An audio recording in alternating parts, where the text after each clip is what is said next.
მოგესალმებით. როგორც შეგვპირდით, ჩვენ ვართ პირდაპირ ეთერში.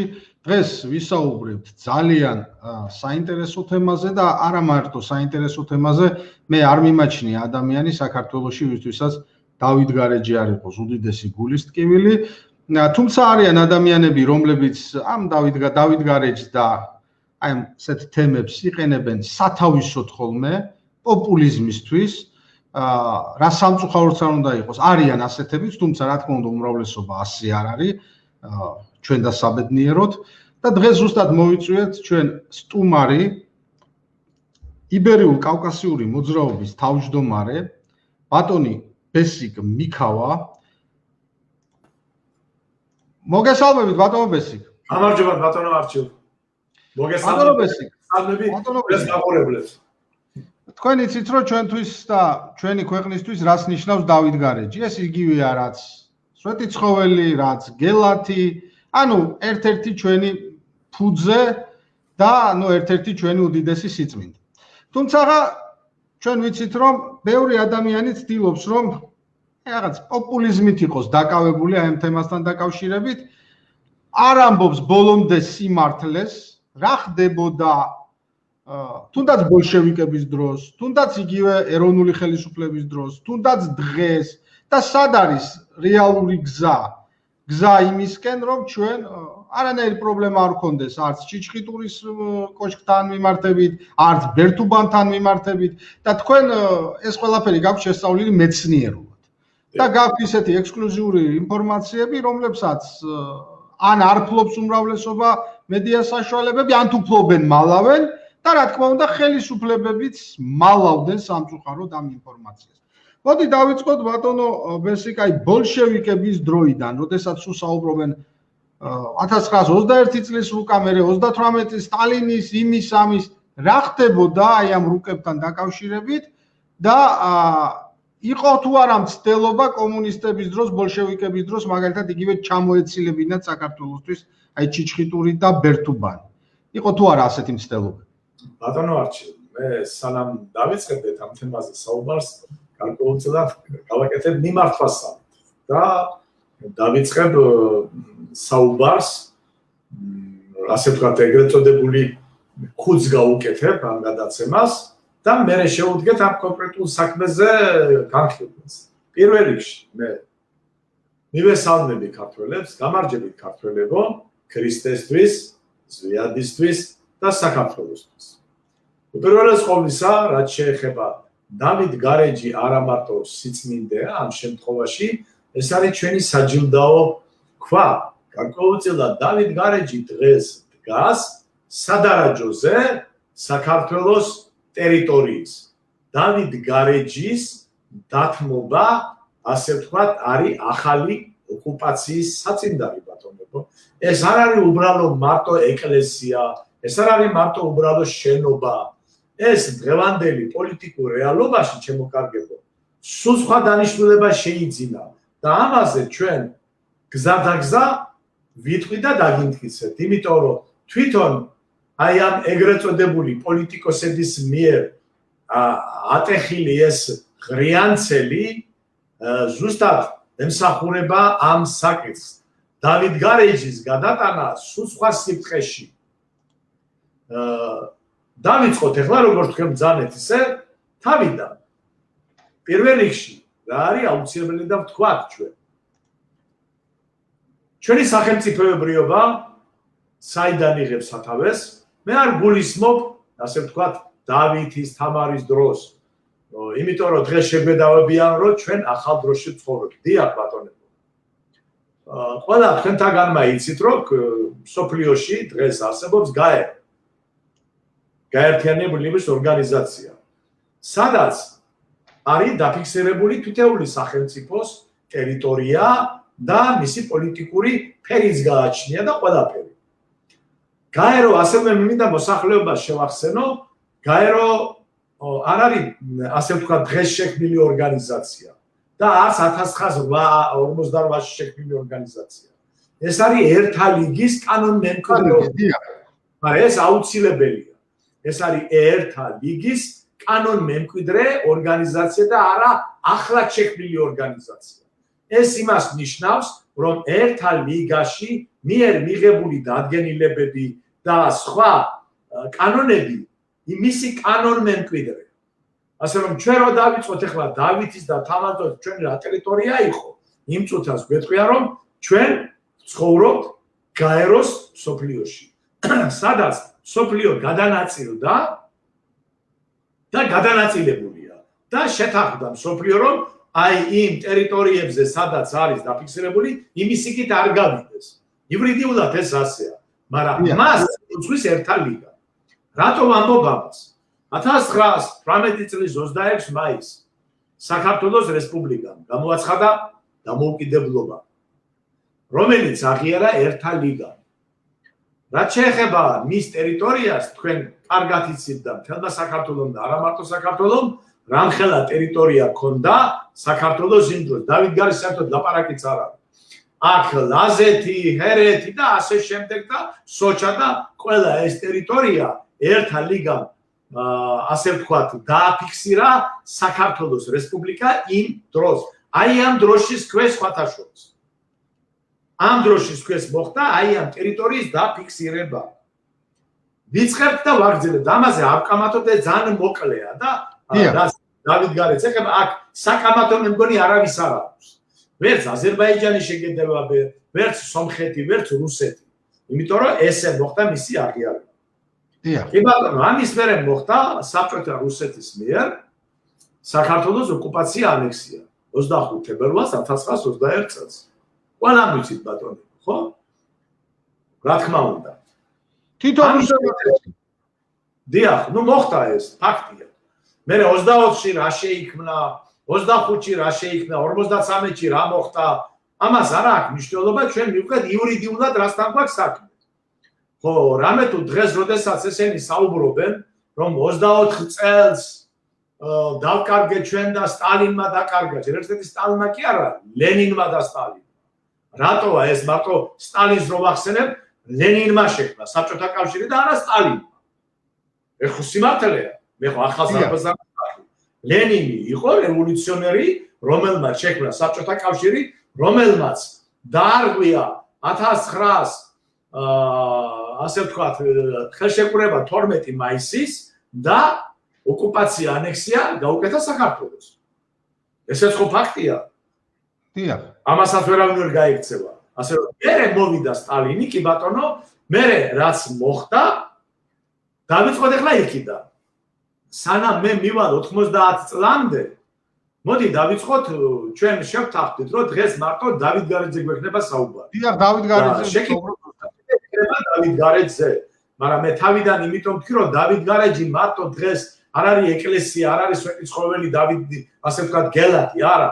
ის დგას საზღვარზე და ის იცავს დღეს საქართველოს საზღვარს. დავით გარეჯით ხდება საზღვრის მორღვევა უკვე. ბატონო ბესი, მოდით აი გვეკითხებიან ასეთ რამეს, რომ წლებით და თარიღებით ვისაუბროთო. მოდით მე გითხავთ ასეთ შეკითხვას დაგისმევთ პირველს. დღეს გვესაუბრებიან ჩვენ, რომ ნაწილი ისტორიკოსების გვეუბნებიან, რომ უნდა ვიხელმძღვანელოთ 21 წლის რუკით. ნაწილი გვეუბნება, რომ უნდა ვიხელმძღვანელოთ აი სტალინის დროს 16-ის. ნაწილი გვეუბნება კიდევ რომელი რუკით უნდა ვიხელმძღვანელოთ. საბჭოთა გავლების დროს. ეს მისმეს. ხოლე ბატონო არჩილ, პირველ რიგში არა რუკით ხელმძღვანელობენ პოლიტიკოსები და სახელმწიფოები ერთმანეთთან შორის. არამედ ჯერჯერობით ხელშეკრულებები. აი ვისაუბროთ რა ხელშეკრულებები? პირველ რიგში ხელშეკრულებებით და დადგენილებებით. რუკები მერეა. მოდი გავიხსენით, რომელი ხელშეკრულებით უნდა ვიხელმძღვანელოთ. ხო, დავიწყოთ ახლა ჩვენ. ხო, ვთქვით რომ საქართველოს ოკუპაცია გაუკეთა რუსეთმა. კი ბატონო, ოკუპირებული ვარ. ხო? და ასე ვთქვათ, საბჭოთა კავშირის პერიოდში ვარ. მე არ გადმოვიარ 90-იანებში ჯერ. ის ძველი პერიოდზე საუბარი მოვჩით ჩვენ, რაც შეეხება საქართველოს რესპუბლიკას 1918 წლის 26 მაისზე. და იქ საკამათო არავის არ არის. ეხლა გადმოვიდით საბჭოთა პერიოდზე, ხო? საბჭოთა პერიოდზე ეს ადამიანები იღებენ იმ ნაწილს, ასე ვთქვათ, ადამიანის იმ ნაწილს, რომელიც ეს დღეს საინტერესოა, ხო?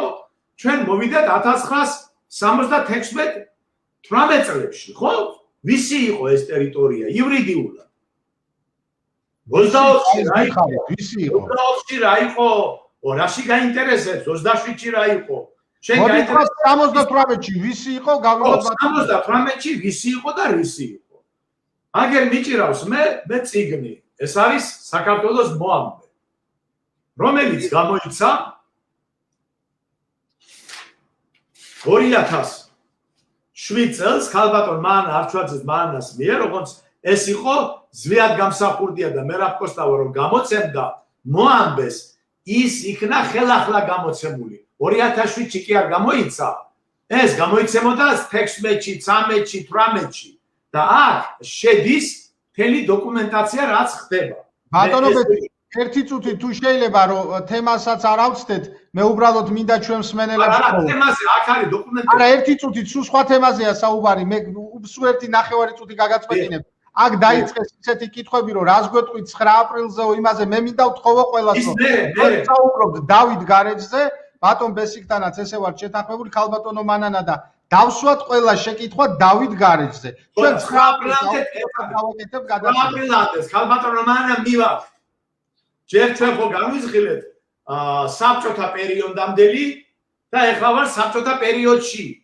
მე ვიტყვით საბჭოთა პერიოდის მერე რა ხდება დავიცვათ ასე ვთქვათ სუბორდინაცია და დავიცვათ საუბარი 9 აპრილის დაზარალებულებზე რას გვეტყვისო და სულ სხვა თემა არის ხო მაგაზეც ვეტყვი ქალბატონ მანას არც ეგარაა პრობლემა ერთი წუთით ხო რაც შეეხება ეგ ყველაფერი ერთად შედის დაზარალებულიც ჯერ ეს ერთი დაზარალებულებს არ უწოდებ ქალბატონ მანა იცი შენ რომ მე დაზარალებულებს კი არ უწოდებ 9 აპრილებს არამედ 9 აპრილებს გმირებს ვეძახი მე იმად და არა დაზარალებულებს მე როგორც მონაწილე არ დაზარალებულია მე ჩემ დაზარალებლად არ ვთვლი თავს მე ვიბრძოდი უიარაღოთ 9 აპრილს ჩემო მანანა და იცი შენ კარგად და დღესაც ვიბრძი და ვაგრძელებ ეს არის ბრძოლა და არა ხო მოკლედ 1900 რა ხდება ახლა ჩვენთან ჩემო კარგებო 1976 წელს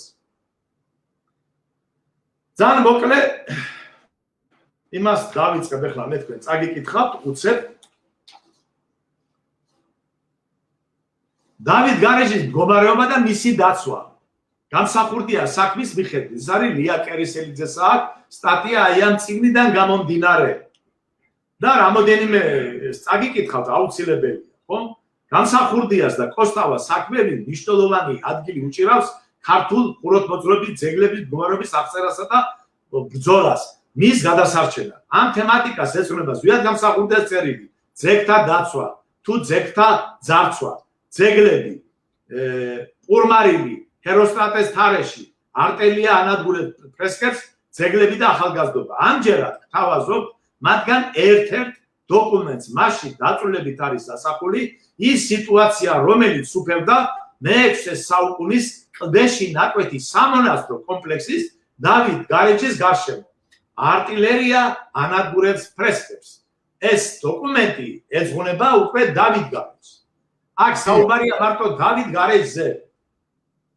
რა ხდება ახლა დავით გარეჯში 1976-ში 18-ში მოდი მე წაგიკითხავთ უცებ პატარა ნაწილია რომ იხდეს საზოგადოება რასთან გვაქვს საქმე იმიტომ რომ დრო როგორც ვიცი გვაქვს და რომ არ იყოს გაუგებარი მოდი და ეს ამოუქოლოთ იმ მტრებს საქმეები დიდი ქართველი მეცნიერი ჩუბინიშვილი თავის წიგნში დავით გარეჯის ქვაბური მონასტრები თბილისი 1958 წელი უდიდეს მნიშვნელობას ანიჭებს დავით გარეჯის ფრესკებს ქართულ ხელოვნების ისტორიაში კერძოდ იგი წერდა ბერთუბნის შესახებ ამრიგად ბერთუბნის ფერწერის მნიშვნელობა მხოლოდ მისი მხატვრული თვითღრელობაში როდი მდგომარეობს რომლის კოლორიზმი და გამომსახველობითი ძალა განუმეორებელია არამედ ფრესკებს დიდი მნიშვნელობა აქვს აღმოსავლეთის ხენოვლების როგორც ქრისტიანულის ისე მუსლიმანური ისტორიებისათვის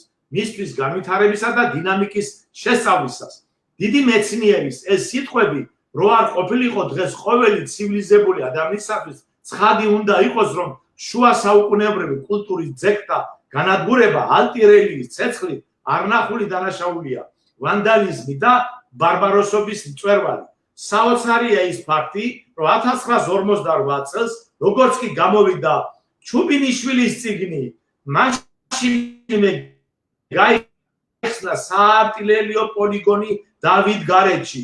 ნუ თუ დამთხვევაა ეს ყოველივე, ნუ არ ჩქარდებით, კარგად განიხილოთ, გქონდეთ ბოტანური მასალები და დასვლა შემდეგ გამოვიტანოთ.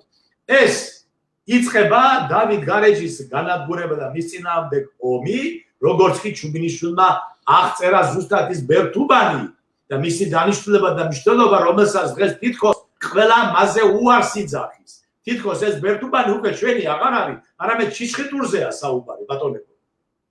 ეხლა მე თქვენ რომ კიდე არ გადაგღალოთ, მოდი დავიწყოთ რა ხდება დავითგარეჯში და ვინ იყო. დავითგარეჯი საბჭოთა საქართველოს პერიოდში 1976-73 წლებში შედიოდა საქართველოს ძეგლთა დაცვის სამინისტროში, კულტურის სამინისტროში. მას ყავდა დირექტორი ბატონი ვაჟა ბასასაშვილი. ოფიციალური დირექტორი, რომელიც იყო ამ მთლიანად კომპლექსის დირექტორი. თავიდან ბოლომდე, არა ჩიჩხიტურის, არამედ ეს ჩამოთვლილია. თუ გინდა წაგიკითხავთ და თუ გჯერაჩენი, თუ არა წაგიკითხოთ, საინტერესოა ეს ძალიან. კი ბატონო. ანუ ბატონობესო, მთლიან კომპლექსის ხელმძღვანელი იყო ეს ბატონი ბატასაშვილი და ბატასაშვილი ოფიციალური დირექტორი, ასევე მინდა აღვნიშნო, ასე ძეგლთა დაცვის ორგანიზაცია კიდე საქართველოში იყო და საქართველოს იყო ამის თავიდან ბოლომდე ბატონ-პატრონი. ხო, თავისთავად თქვენ საბჭოთა კავშირი რო არსებობდა, ესეც განმარტო მოსახლეობას. იმის და მიუხედავად იყო ერთი საბჭოთა კავშირი, იყო საბჭოთა 15 რესპუბლიკა. დიახ. რომელსაც გააჩნდა თავისი ადმინისტრაციული ტერიტორიები. დიახ. ხო, რატომ? იმიტომ რომ იმ ადმინისტრაციულ ტერიტორიებში ის ახორციელებდა იმ კანონებს, რომელიც იმ რესპუბლიკაში იყო. რა თქმა უნდა, არსებობდა ერთი საბჭოთა კონსტიტუცია და კანონი, მაგრამ იგივე რომ უხეშად რო ვთქვა, აი ამ რეგიონს ვიღაცას უნდა ეხემძღვანელა. და ვიღაცის ბალანსზე იჯდა. ბატონობეცი, რა მინდა შეეკითხოთ, თქვენ ეს კარგად გეცნობათ, ნუ შესწავლილი გაქვთ ეს საკითხები ძალიან სიღრმისეულად. დავითგარეჯობა ასეთი დღესასწაული ხო დაამკვიდრა შევარდნაძემ და მაშინ ზუსტად ბერთუბანიცშიც ზუსტად აღნიშნეს, ჩავიდნენ, გააკეთეს და იქ არც იყო საუბარი, რომ ეს ან აზერბაიჯანი, ეს იყო ქართული, თქვენ თქმის არ იყოს ადმინისტრაციული კონტროლი. ხო, უფრო მეც გეტყვით ბატონო.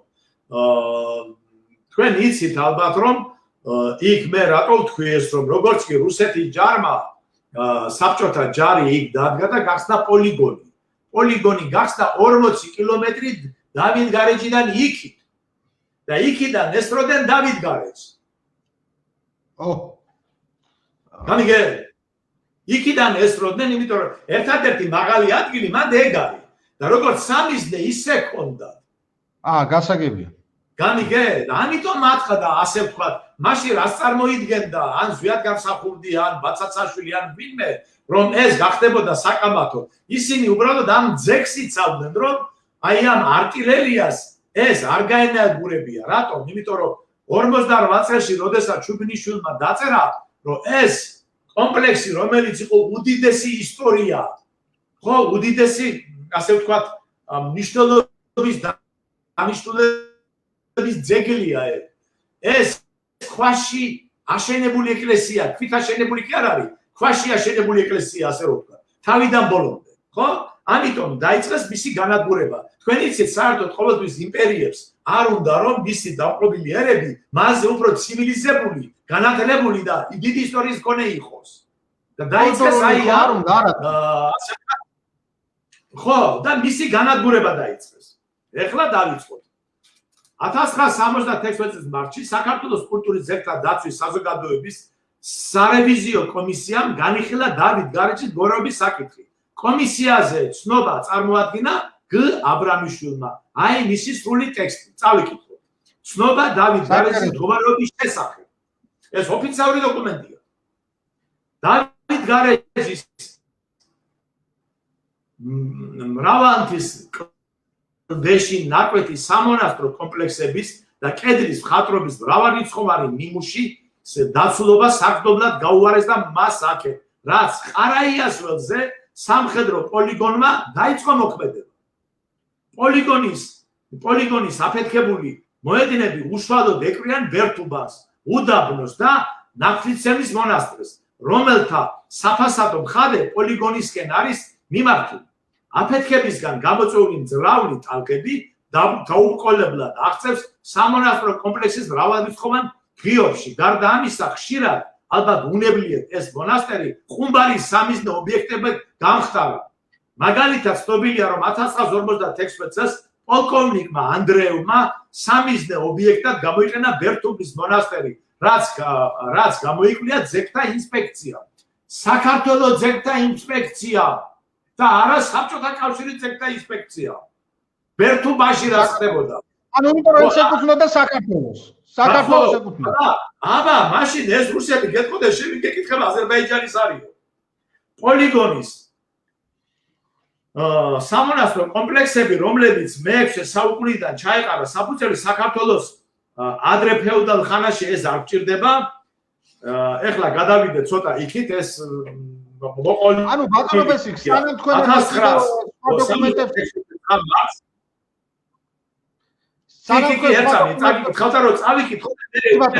განხილვა. წარმოდგენილი შემდგომი მოხსენება საქართველოს კულტურის ძეგლთა დაცვის საზოგადოების სარევიზიო კომისიის თავმჯდომარეს ამხანაგ ლიძე. მოხსენებითი ბარათი. ეხლა მოხსენებით ბარათს აკეთებს ეს კომისია. 1974 წლის ოქტომბრიდან დამნიშნეს დავით გარეჯის მუზეუმის დირექტორად. ჩასვლის დღიდანვე მე დავათვალიერე დავით გარეჯის კომპლექსში შეომავალი უბნები, ნათლის მცემელი, წამებული, ჩიჩხიტური, უდაბნო ბერთუბანი. აღნიშნული ადგილები მოფენილი იყო ჭურვის ნამსხვრევებით და ტყვის ცარიელი ვაზნებით. ფრჩხილებში ეტყობა საპასუხოს როლებს გამოქვაბული და ნაწარმოებდნენ, რის შედეგადაც დაზიანებულია კედლები და მხატვრობა. 1975 წლის ნასროლი ჭურვების აფეთქებამ გამოიწვია ხანძარი ჩიჩხიტურში, ლავრასა და წამებულის ტერიტორიაზე, რის მოწმეც მე გახლავა. ამის თაობაზე შედგენილია აქტი, რომელზედაც ხელს აწევს კულტურის სამინისტრო ძეგლთა დაცვის სამმართველოს უფროსი ბაქრაძე. ამავე სამმართველოს თანამშრომლები და ძეგლის მცველები სამწუხაროდ აღნიშნული შემთხვევა უკანასკნელი როდია. ჩვენ შეგვიძლია მიუთითოთ რიგ გამოქვაბულებში ჩამოვარდნილი ხუმბარათა ადგილსაყოფელი. ერთი ნასროლი ხუმბარა, რომელიც არ აფეთქდა, ინახება ჩემთან წამებულის, ნათლისმცემლის, ჩიჩხიტურის, უდაბნოს, ბერთუბნის ტერიტორიაზე გათხრილია საბრძოლო სანგრები. პერიოდულად სამხედროების მიერ იგზალება ძეგლის ტერიტორიაზე შეცვლა სამხედროების მიერ, საბჭოთა სამხედროების მიერ. რის გამოც ძეგლის მცველები ვერ აწარმოებენ აუცილებელ სამუშაოებს, როგორც ეს გარემოება, ისე სანგრების გათხრა და ჭურვების აფეთქება დავით გარეჯის საგზნობლად აზიანებს და მთელ პასუხისმგებლობით ვაცხადებ, რომ ხსენებული ძეგლიდან ახლო მომავალში მხოლოდ ნანგრევები დარჩება. დირექტორი ვ ბაცასაშვილი. 11 მარტს 1976 წელი სარევიზიო კომისიამ დაადგინა ამ მასალების გადაცემა ძეგლთა დაცვის საზოგადოების თავმჯდომარის ჩერკეზიასათვის, რომელმაც დღემდე გაყინა ეს საქმე, ის რომ დღესაც გაურკვეველია გადაიტანენ თუ არა სამხედრო პოლიგონს დავით გარეჯის ტერიტორიიდან. დავით გარეჯის მდგომარეობის შესახებ გაიგზავნა წერილი როგორც ადგილობრივი, ისე საკავშირო მთავრობაში, ასევე ssrk სამხედრო სამინისტროში. მე ამ სტრიქონების ავტორმა 1975 წელს 13 სექტემბერს საპროტესტო წერილი გაუგზავნე ssrk სამხედრო მინისტრ გრეცკოს და ამიერკავკასიის ჯარების მთავარსარდალს მელნიკოვს. როდესაც 1975 წლის 5 სექტემბერს სროლის შედეგად ატეხილმა ხანძარმა კინაღა მოსკო ჩიჩხიტური ლავრა ნათლისმცემელი. ფრჩხილებში იხილეთ ქვემოთ თაქთაქიშვილის წერილი ამ ხანძრის შესახებ. ამ წერილში მოვითხოვე პოლიგონის საჩქაროდ გადატანა. 1975 წლის 21 ნოემბერს მიპასუხა ამიერკავკასიის შტაბის გენერალმა შკრუდნევმა თქვენი წერილი უყურეთ ჩვენ პასუხობენ და არ აზერბაიჯანელებს ასევე მინდა ხაზი გაუსვა რომ ამ დროს აზერბაიჯანელები არც კი ფიქრობენ დავით გარეჯიან დაიცვან ბატონობეს აი ზუსტად ეგ კი შეკითხვა შემოვიდა ჩვენთან ხო შეკითხვები შემოდის რომ აი ბატონო ზური კობილაძე ასეთ რამეს ამბობს რომ დავით გარეჯნო როდესაც საბჭოთა ჯარი იდგა და ისაო პოლიგონად ჰქონდათო გადაქცეული აზერბაიჯანულ მხარეს არასდროს დაუყენებია საკითხი რომ ნადგურდებოდა გარეჯიო ეხლა გახდება საერთოდ იმიტომ რომ არც ჰქონდათ უფლება იმიტომ რომ ჯარი 40 კილომეტრის იქით იდგა ჯარი იდგა იქით 40 კილომეტრის აქ ვნახავთ ამას ჩვენ ანუ თქვენ რასაც საუბრობთ ბატონო ბესი ძალიან საინტერესო კი არაა მარტო ეს არის მართლაც ესე იგი ყურადსაღები რომ დოკუმენტი საუბრობთ აი ბერთუბანი იმათ მხარეს არის ეს მოღალატეობრივია რა თქმა უნდა განიგეთ ეს შეგნებულად არის ნაღმი ჩადებული იმიტომ რომ ეს ხო უნდა საბჭოთა კავშირი ბატონო აი საბჭოთა კავშირი ანუ ჩვენი საბჭოთა ბერთუბნის იქით გადის კიდე ხო ეს არის 76 წელი 24 ხო არ არის 24 ჩაიარა საბჭოთა კავშირმა დაუშვათ და 76-ში მოვიდა და 76-ზე ხდება ეს. ეხლა გავაგზავნოთ. განვიხილე და კულტურის სამინისტრომ მიაკითხეთო, ესე იგი იმან გამოუგზავნა პასუხი და თქვენს კულტურის სამინისტროს მიაკითხეთო. მე დავწერე ახალი წერილი ბრეჟნევის სახელზე. ეს არის ძალიან დიდი ეს დოკუმენტები ყველაფერი არქივში დებს ბატონებო. ეს ღაპრები კი არ არის, ეს არის დოკუმენტები, ეს წერილები გაგზავნილი. დღევანდელი წერილები, ბრეჟნევთან წერილი კი არა, ნიკოლოზის დროინდელი წერილები ინახება არქივში, ბატონებო. სადაც ვანდალებს უწოდებდი დავით გარეჯის გამანადგურებლებს. 1976 წლის 14 თებერვალს გენერალმა შკრუდნევმა კვლავ მიპასუხა წერილი. შკრუდნევს ხო შეეძლო ეთქვა უხეშად, რა შენი საქმეა, ეს აზერბაიჯანის ტერიტორია ფიცაცადი აქიდან. სამწუხარო დავით გარეჯის ნანგრევები პოლიგონის ცენტრია, ხოლო პოლიგონს ვერ გადავიკამთო. მე კვლავ მივწერე წერილი ამიერკავკასიის საბლობას, სადაც ვეკითხებოდი მათ, რა მიზეზით უწოდებთ თქვენ დავით გარეჯას ნანგრევებს, მაშინ როდესაც უკვე რა თქვენურა 1972 წლის დიდი საბჭოთა ენციკლოპედია მას უწოდებს ქვაბურთა მონასტერთა კომპლექსს. ასევე ჩვენ შეგვიძლია ავიღოთ ეს ასე ვთქვათ დიდი საბჭოთა ენციკლოპედია რაც წერია იქ. იქნებ თქვენი სროლების შედეგად გადაიქცა იგი ნანგრევებად აღიარებ თუ არა რომ თქვენ დავით გარეჯის მუზეუმს სახელმწიფო დაწესებულებად კითხვა როგორ ესე იგი ის ეუბნება რომ აღიარებ თუ არა რომ სახელმწიფო დაწესებულება არისო მაშინ ის არ ითვლებოდა ეკლესია ის იყო მუზეუმი და სახელმწიფოს საკუთრება იყო საქართველოს საბჭოთა საქართველოს საკუთრება იყო ხო ახლა ეკითხება აღიარებ თუ არაო შენ რომ ეს ჩვენი საკუთრება არისო თქვენ დავით გარეჯის მუზეუმს სახელმწიფო დაწესებულად როგორ შევათავსოთ მუზეუმის ნორმალური ფუნქციონირება თქვენი პოლიგონის რეჟიმთან უკანასკნელ წელზე პასუხი არ მიმიღია. ბაცაცაშვილი წერს ამას. მოგვიანებით გრეცკოს და შემდგომ უსტინოვს მივწერე. ეს ვინ საბჭოთა პერიოდში იცեր უსტინოვი ვინც იყო. საკმაოდ დიდი ჩინოვნიკები იყვნენ. უსტინოვს მივწერე პროფესორ ფირალიშვილმა, პროფესორმა გციციშვილმა, ლიტერატორმა ბოგომოლოვმა, სადაც უხსნიდნენ შტაბს ძეგლის მნიშვნელობას და მოითხოვდნენ პოლიგონის გადატანას. მათ უპასუხეს სსრკ სამხედრო სამინისტროდან გენერალ პოლკოვნიკმა მერმინსკიმ დამამშვიდებელი წერილით ნუ გეშინია ჩვენ ზომებს მივიღებთ რომ არ დაზიანდება ქართული არქიტექტურის ძეგლები. ეს მოხდა 1976 წლის 24 აგვისტოს. საქმე თქმის საპირისპირო მოხდა. იმან კითხვა რომ ქართული არის, მაგრამ არ დავანგებთ, მაგრამ საპირისპირო დაიწყეს. 23 სექტემბერს არნახული სროლიდან გრევა იყო დავით გარეჯში. დაზიანდა კიდეც ბევრი ფრესკა. დავით გარეჯში 1975 წლის სექტემბერში სროლის შედეგად მომხდარი ხანძრის შესახებ ცენტრალურ კომიტეტს ამიერკავკასიის სარდალს წერილი მისწერა საქართველოს კულტურის მინისტრმა თაქთაქიშვილმა. აი ეს წერილიც. წავიკითხოთ, რას წერს თაქთაქიშვილი?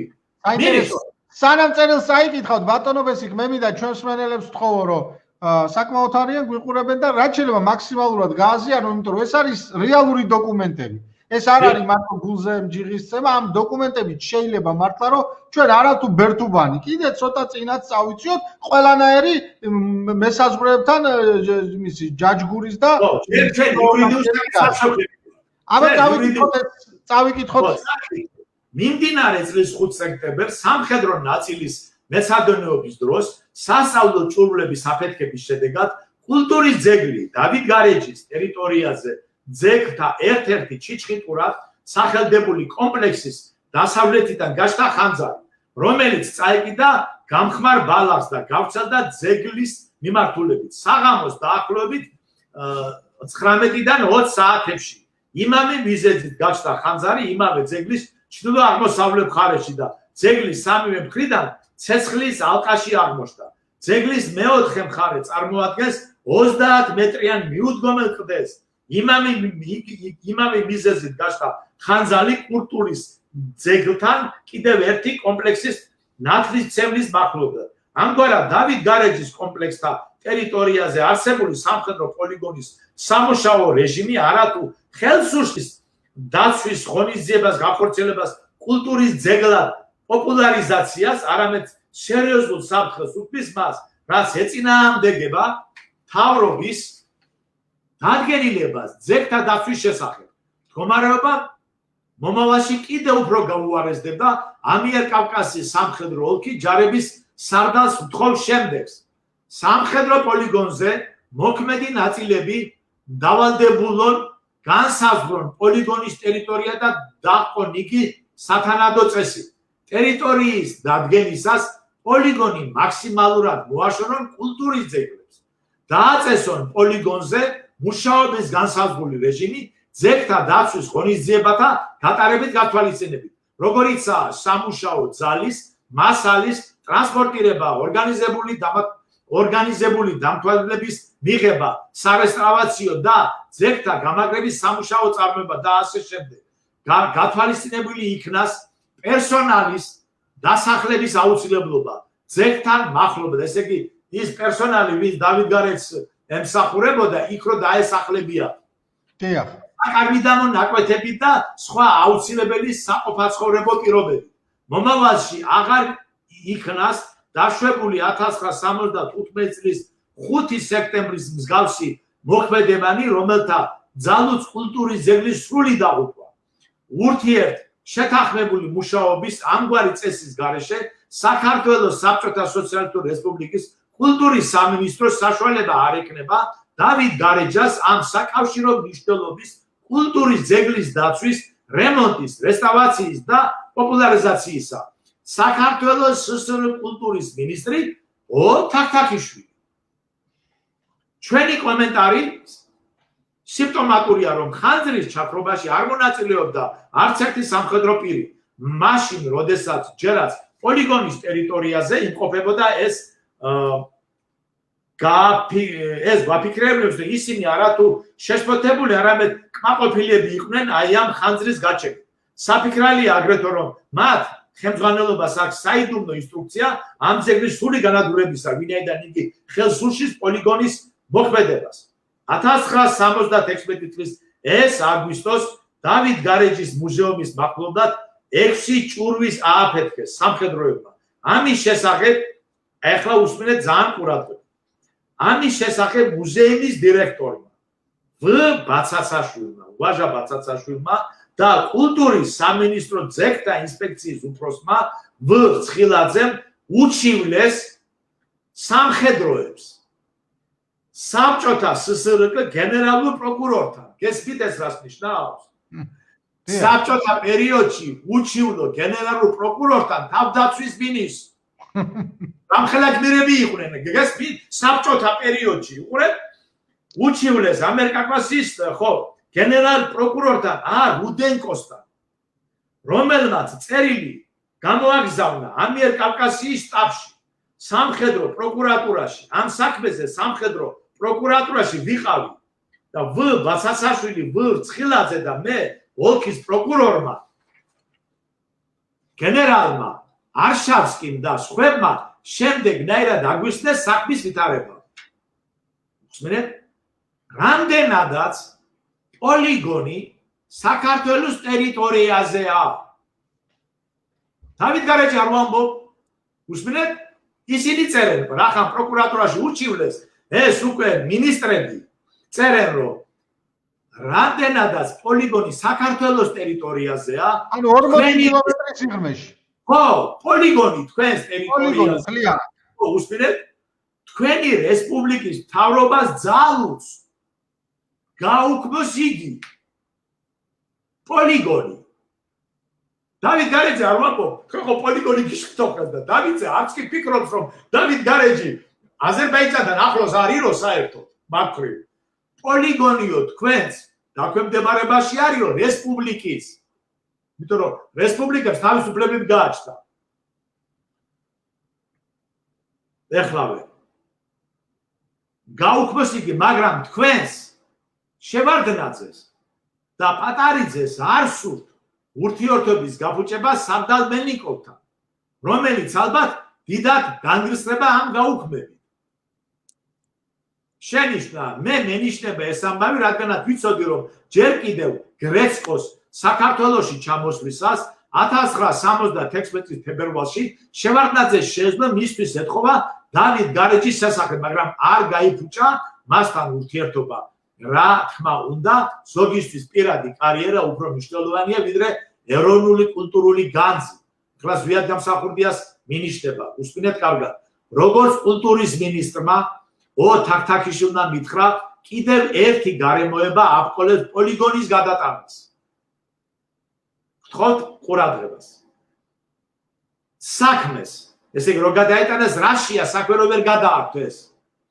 აზერბაიჯანის მთავრობას არ სურს პოლიგონს მისცეს თავის საძოვრები, ესე იგი, იქით რომ გადავიდეს, იქ საძოვრებია. ესე იგი, პოლიგონი ხო სადღაც უნდა დადგეს და დავით გარეჯი უნდა გაასაკუთროს, ეს პოლიგონი უნდა იქნეს გადატანილი იქითა ტერიტორიაზე, აზერბაიჯანის. დიახ. და საძოვრები მას არ სურს, რომ საძოვრები დაუსრულო. ესე იგი, არ სურს პოლიგონს მისცეს თავის საძოვრები. ვინაიდან ჩობანები წყალებშია, დაზარალდებიან. ამით რას იზამთ? თურმე ჩობანების კაპრიზებისათვის ანგარიშის გაწევა უფრო მნიშვნელოვანია, ვიდრე შუა საუკუნეებრივი ქალთული კულტურის უნიკალური ძეგლის ხსნა. რას იზამთ? ასეთია ჩვენი საბჭოეთი სტილი დაცულია. СС საქართველოს ШС არქივი ნომერი 6, ს ნომერი 7726, ტომი 18, ფურცელი 98. ეს არის ოფიციალური დოკუმენტი, ბატონო. ეხლა უკვე რაშია საქმე. დავით გარეჯზე მაშინ აზერბაიჯანის მხარე კი არის იძახის, რომ ის დავით გარეჯია რატო ანგრევს, არამედ მას რომ გააჩნია პოლიგონი როდგას და პოლიგონი უნდა გადავიდეს აზერბაიჯანის მხარეს, უკვე ის არ აძლევს მის საძოვრებს. გასაგებია. ბატონო, ეხლა მომედით ეს გვაქვს ჩვენ. მოდით ესეთი შეკითხვა ვახსენოთ. პერიოდთან დაკავშირებით, ბატონო. ძალიან საინტერესოდ ვსაუბრობთ, მაგრამ აი კიდევ უფრო კონკრეტიკისკენ რო წავიდეთ. ბატონო ბესიკ, თქვენ იყავით პირველი პრეზიდენტი ზვიად გამსახურდიას დაცვის წევრი და ბევრი რამ იცით. აი რა ხდებოდა ზვიადის დროს, როდესაც ზვიადი გახდა საქართველოს პრეზიდენტი? მათი დავით გარეჯში რაში საბჭოთა პერიოდი ეს არის საბჭოთა პერიოდი არ დამთავრდა, ეს არის შუა პერიოდი. გავაგზავნოთ საბჭოთა პერიოდი და მე ხო, აი ეს ეროვნული ხელისუფლების დროს ჩვენ სად ვიდეთ? მივიდეთ, ხო, ჯერ ამოვწუროთ საბჭოთა პერიოდი, სალაპარაკო არ გქონდეს. რომ ეგ დავამთავროთ ეს საკითხი ერთხელ და სამუდამოდ. ეხლა რაც შეეხება საბჭოთა პერიოდს, მოკლედ თქო საბჭოთა პერიოდი, იმიტომ რომ ეს აუცილებელია, ეს არის ძალიან მნიშვნელოვანი საკითხი. ეხლა მე კომუნისტი არ ყოფილვარ არასდროს ჩემ ცხოვრებაში. სრული ამ სიტყვის მნიშვნელობა. მაგრამ ეს არის ნოდა ჭიტარავას წიგნი. ეს იყო ბოლო უმაღლესი საბჭოს თავმჯდომარე საბჭოთა კავშირის. დიახ. მან გამოსცა წიგნი 2018 წელს საქართველოს ეკონომიკის გამოწვევა და სტრატეგია. მე აქედან ამონარიდები მაგ და რაც მნიშვნელოვანია და რაც ჩვენთვის და დავით გარეთს ეხება და საერთოდ პოლიტიკას ეხება, რაზეც ვარ ჩვენ დამყარებული და რატო ვარ ჩვენ გამორჩეული იმ 15 რესპუბლიკას შორის. ეს არის მნიშვნელოვანი. თუნდაც იმ კომუნისტებმაც კი, ქართველმა კომუნისტებმა უფრო მეტი გააკეთეს ვიდრე დღევანდელმა ეგრეთ წოდებულმა პოლიტიკოსებმა, რომლებიც არიან სხვადასხვა ქვეყნების აგენტები. მოდი მოусმინოთ ახლა ბატონ ნოდარ ჭითარაძეს. პოლიტიკური სამართლებრივი თვალსაზრისით ყველაზე მკვეთრი ნაბიჯი გადაიდგა 1990 წელს, როცა საქართველოს უმაღლესმა საბჭომ მიიღო გადაწყვეტილება საქართველოს ოკუპირებული, ანექსირებული ქვეყნად აღიარების შესახებ. გესმით? საბჭოთა საქართველომ აღიარა, რომ საქართველო არის ოკუპირებული და ანექსირებული. სულ გამსახურდია ჯერ არ არის გულისხმობ მართლობაში, თორე რა თქმა უნდა ეროვნულ მოძრაობა ბობოქრობს 9 აპრილი მოხდარია და ასე შემდეგ. ანექსია თვითონ კომუნისტებმა აღიარეს. კომუნისტებზეა საუბარი. დიახ. ეს ჯერ არ არის არჩევნები 28 ოქტომბერი ჯერ არ არის. საქართველოს სუვერენის აღდგენის გზაზე ეს იყო უდიდესი მნიშვნელობის აქტი, რომელიც ჯერ კიდევ ჯეროვნად არ არის გაგებული. აკადემიკოსი აპოლონ სილაგაძეს შეფასებით ნაბიჯი 1990 წლის აგვისტოს საქართველოს უმაღლესმა საბჭომ საბჭოთა ორგანომ ხაზია გასული გადადგა უპრეცედენტო ნაბიჯი. 1921 წელს 25 თებერვალს საქართველოში წითელი არმიის შემოსვლას მისცა აგრესიის კვალიფიკაცია. საქართველო აღიარა ოკუპირებულად და ანექსირებულ ქვეყნად და გაუხმა პრაქტიკულად ყველა ძირითადი საკანონმდებლო აქტი, რომელიც 1921 წლის თებერვლის შემდეგ იყო მიღებული, მათ შორის 1921 წლის 7 მაისის სამოკავშირო ხელშეკრულება. ამის შემდეგ საქართველო საბჭოთა კავშირის გარეთ აღმოჩნდა. ეს არის საბჭოთა საქართველო, ბატონებო. თვით საბჭოთა საქართველომ აღიარა, რომ რა 38, რიას 27 ხალხო. 21 წლის 25 თებერვლის მერე რაც კი ხელშეკრულება დაიდო, ყველაფერი აღიარა, გამოაცხადა გაუქმებულად. მათ შორის ტერიტორიული დავები და ყველაფერი. ამას წერს ეს მიიღო უმაღლესმა საბჭომ. ეს უნიკალური გადაწყვეტილება იმას ნიშნავდა, რომ საქართველოს საბჭოთა ხელისუფლებამ თვისი წვლილი შეიტანა დამოუკიდებლობის აღდგენის საქმეში. ესეც ფაქტია, ხო? ეს ასე მოხდა. ეხლა კიდევ ერთი დოკუმენტი მიიღო საბჭოთა საქართველომ. ძალიან მნიშვნელოვანი, რაც დავით გარეს ეხება და აი აქ მე საკმაოდ საინტერესო დოკუმენტს გაგაცნობ და საინტერესო ფაქტებს გეტყვით მე.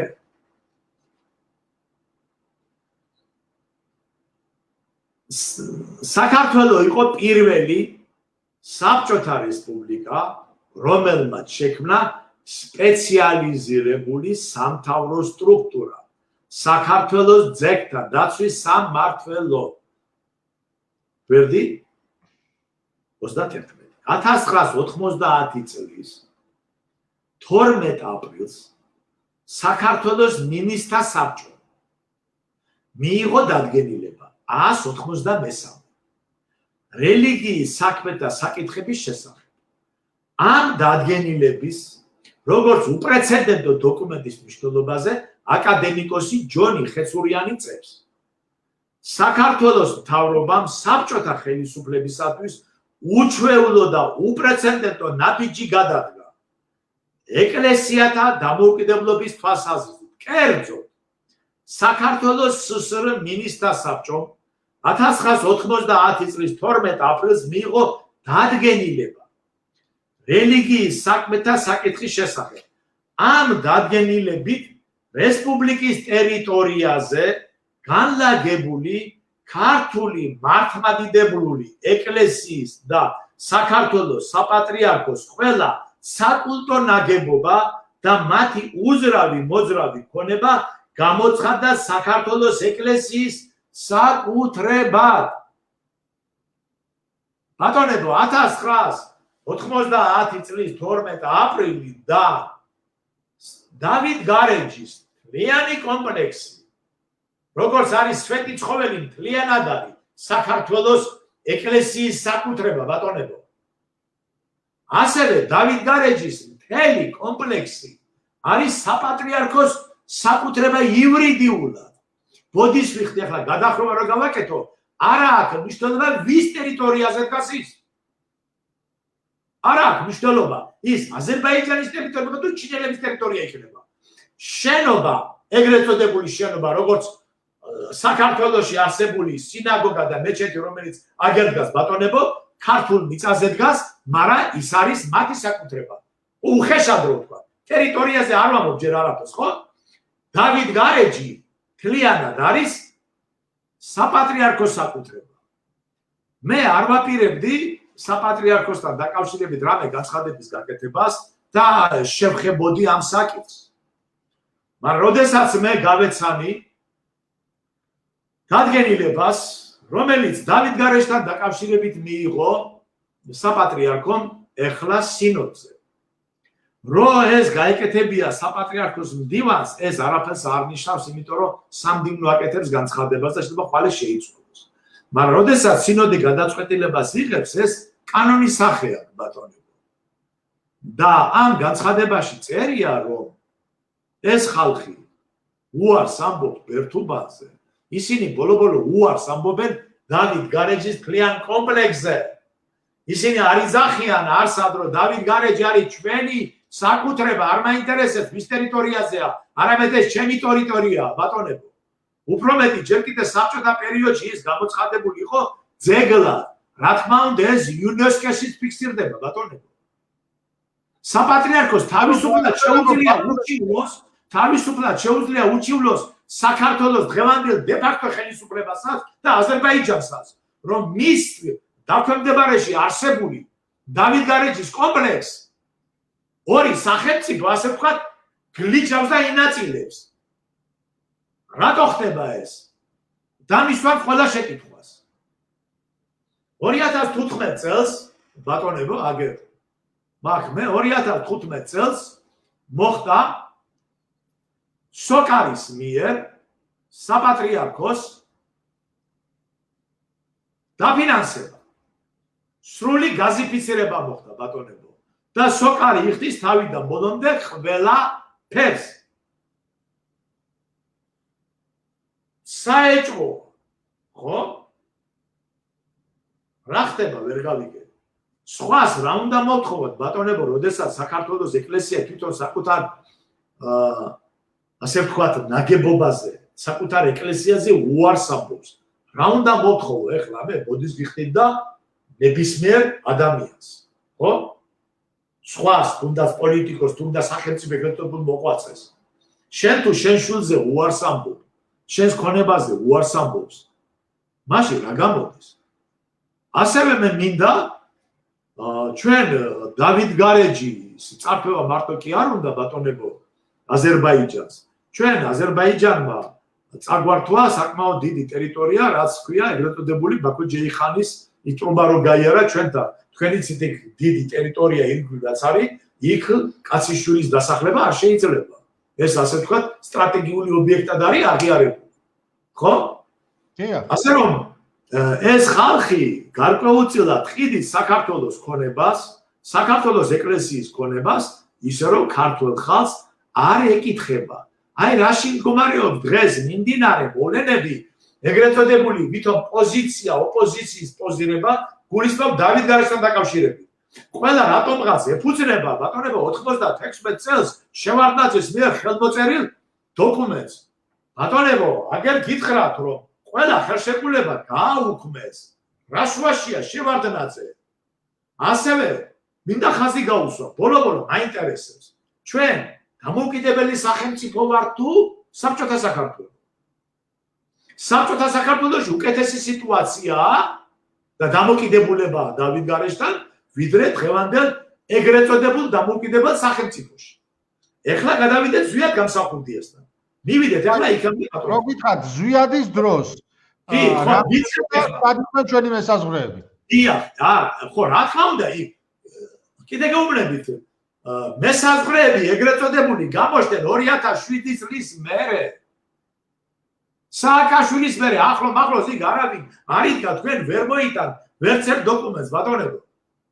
ამის მსგავსი ამ პოლიტიკური ნაწილი მერე განვიხილოთ, ჩვენ წარუდგინოთ დოკუმენტები. მერე უკვე გავშალოთ ეს თემა, გეტყვით რატო სჭირდება დღეს აზერბაიჯანს დავით გარეჯი, მანამდე ხო უყურე, მე ხაზი გავუსვი რომ მანამდე მათთვის ეს ტერიტორია და ის მიმდებარე ტერიტორია იყო საძოვრები და არა კულტურული დანიშნულების. საძოვრები ჭირდებოდა. და რატომ? იმიტომ რომ საბჭოთა პერიოდში თქვენ იცით რომ გეოპოლიტიკური და სტრატეგიული დარტყმა დავით გარეჯს არ გააჩნდა. იმიტომ რომ ჯარი რუსეთის, საბჭოთა ჯარი იდგა ბათუმთან, ბატონებო. ამიტომ შიგნით რა იქნებოდა ამას მნიშვნელობა არ ქონდა. იმიტომ რომ ასე ვთქვათ, რუსის ჯარი იყო წინ გაწეული და იქიდან ემუქრებოდა ევროპასაც და თურქეთსაც. ამიტომ დავით გარეჯი იყო უბრალოდ კომპლექსი, როგორც ჩვენთვის სიწმინდა პოლიგონი, რაც იყო და აზერბაიჯანელებისთვის იყო საძოვარი, რუსებისთვის პოლიგონი. ჩვენ ახლოს იყო ბათუმთან და საზღვართან გარკვეულწილად აქიდან რომ ადვილად მოხდარიყო, ასე ვთქვათ, ჯარების გადასვლა. ეგ იყო და ეგ. დღეს რატო შეიძინა? ამაზეც მერე ვისაუბროთ. ეხლა უყურეთ. ჩვენ ყველას გვახსოვს, რომ მე რაც გითხარით ამის მერე, საბჭოთა საქართველოს გადადგა ეს უმაღლესი საბჭო, თავისთავად გამოაცხადა უკანონოდ და მერე შეიქმნა ასე ვთქვათ, პარიტეტულ საწესებზე საარჩევნო კომისია. სადაც მონაწილეობა მიიღო თვით კომუნისტებმაც კი, ყველა პარტია დაფიქსირდა იქ. და სხვადასხვა კომუნისტებმა 60 ადგილი აიღეს. ის იყო ერთადერთი მრავალპარტიული პარლამენტი, ასე ვთქვათ, უმაღლესი საბჭო, სადაც ყველა იმდროინდელი არსებული პარტია იყო რეალურად იმ სახით წარმოდგენილი, რა სახითაც ის მოსახლეობაში იყო. ამის მერე ზვიად გამსახურდია ატარებს რეფერენდუმს 31 მარტს. ამასაც მინდა ხაზი გაუსვა. რატომ? ზოგიერთმა თქვა, რომ ზვიად გამსახურდიამ თავის დაბადების დღეს დაამთხვია 31 მარტი. ესეც მინდა ამოვშალო ყველასთვის რა ხდებოდა. 1991 წლის 17 მარტს გარბაჩოვმა ეს მნიშვნელოვანი საკითხია, მალე ეს თქვენ დაგჭირდებათ მომავალში, ბევრს გაახსენდება ეგ. გარბაჩოვმა დანიშნა რეფერენდუმი. შეკითხვით, გსურთ თუ არა იცხოვროთ განახლებულ საბჭოთა კავშირში. ეს იყო 17 მარტის დანიშნული. ზვიად გამსახურდია მაშინ უკვე უმაღლესი საბჭოს თავმჯდომარე იყო და მან ბოიკოტი გამოუცხადა ამ არჩევნებს, რამე თუ ისედაც უკვე საბჭოთა კავშირში ჩვენ არ ვიყავით, იმიტომ რომ თვითონ აგერ ნოდარჩი-თარავამ და თვითონ გაუქმეს საბჭოთა კავშირი საქართველოში და ასევე მნიშვნელობაც არ ექნებოდა რომ ყოფილიყო რამე ამხელა დიდ 200 მილიონიან სახელმწიფოში 5 მილიონი კაცი რა ხმას მისცემდა, ეს არაფერს არ წვითავდა. ამიტომ ზვიად გამსახურდიამ სასწრაფო 17 მარტის ალტერნატივად დანიშნა უკვე ორ კვირაში, ესე იგი ერთი კვირა მომზადებას, მეორე უკვე ამის გავრცელებას და 31 მარტს დაემთხვა შემთხვევით. ორი კვირა მეტი ვერ მოასწრო, რომ ასე ვთქვათ, ეს ჩაეტარებია. ეხლა რა იყო შეკითხვა და რას მივეცით ჩვენ ხმალ? ბევრმა ჩვენთაგანმა არ იცის, რომ 31 მარტს რა შეკითხვა დასვა ზვიად გამსახურდიამ და რა რეფერენდუმი ჩატარდა.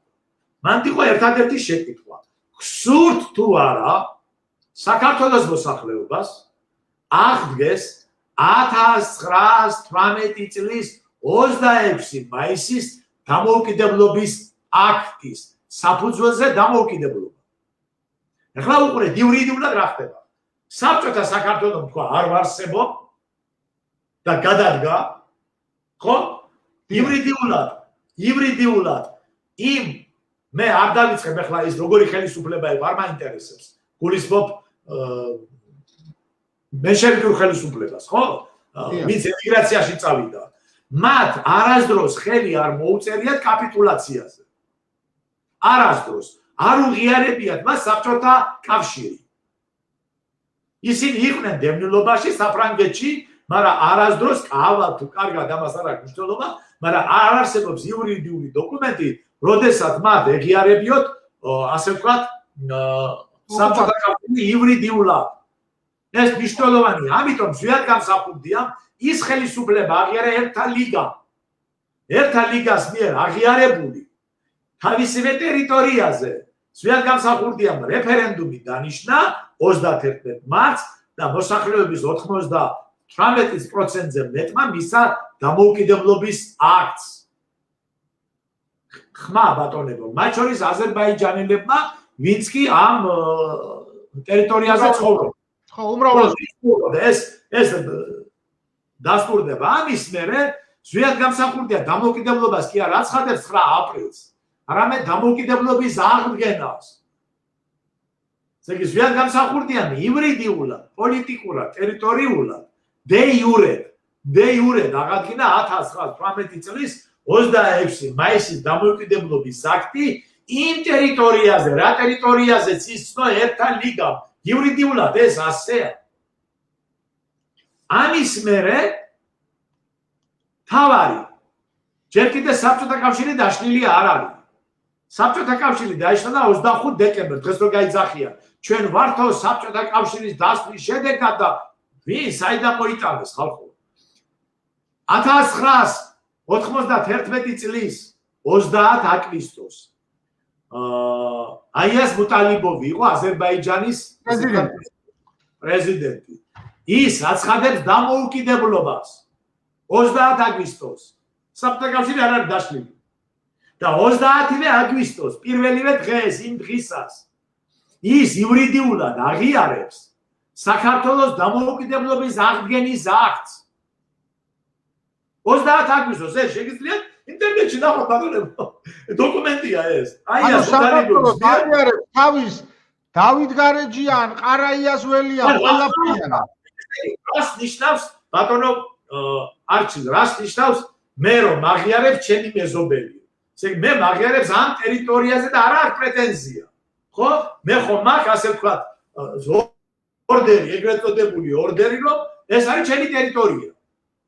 სანამ აი ახალი შეკითხვით გადავალ. ზუსტად ეს არის ორდერი. ის გამსახურდია ორდერი გამოწერა და გაქვს რამე პრეტენზია, შენ თუ გაქვს რამე პრეტენზია, მაშინ არ აღიარებ შენ და პრეტენზიას გამოთქვა ტერიტორიაზე და სანამ არ გადაწყდება, მანამდე უარს ეუბნები შენ აღიარებაზე. არც ცნობ ძმაო, იმიტომ რომ ჩვენ ტერიტორიები უნდა გავარკვიო.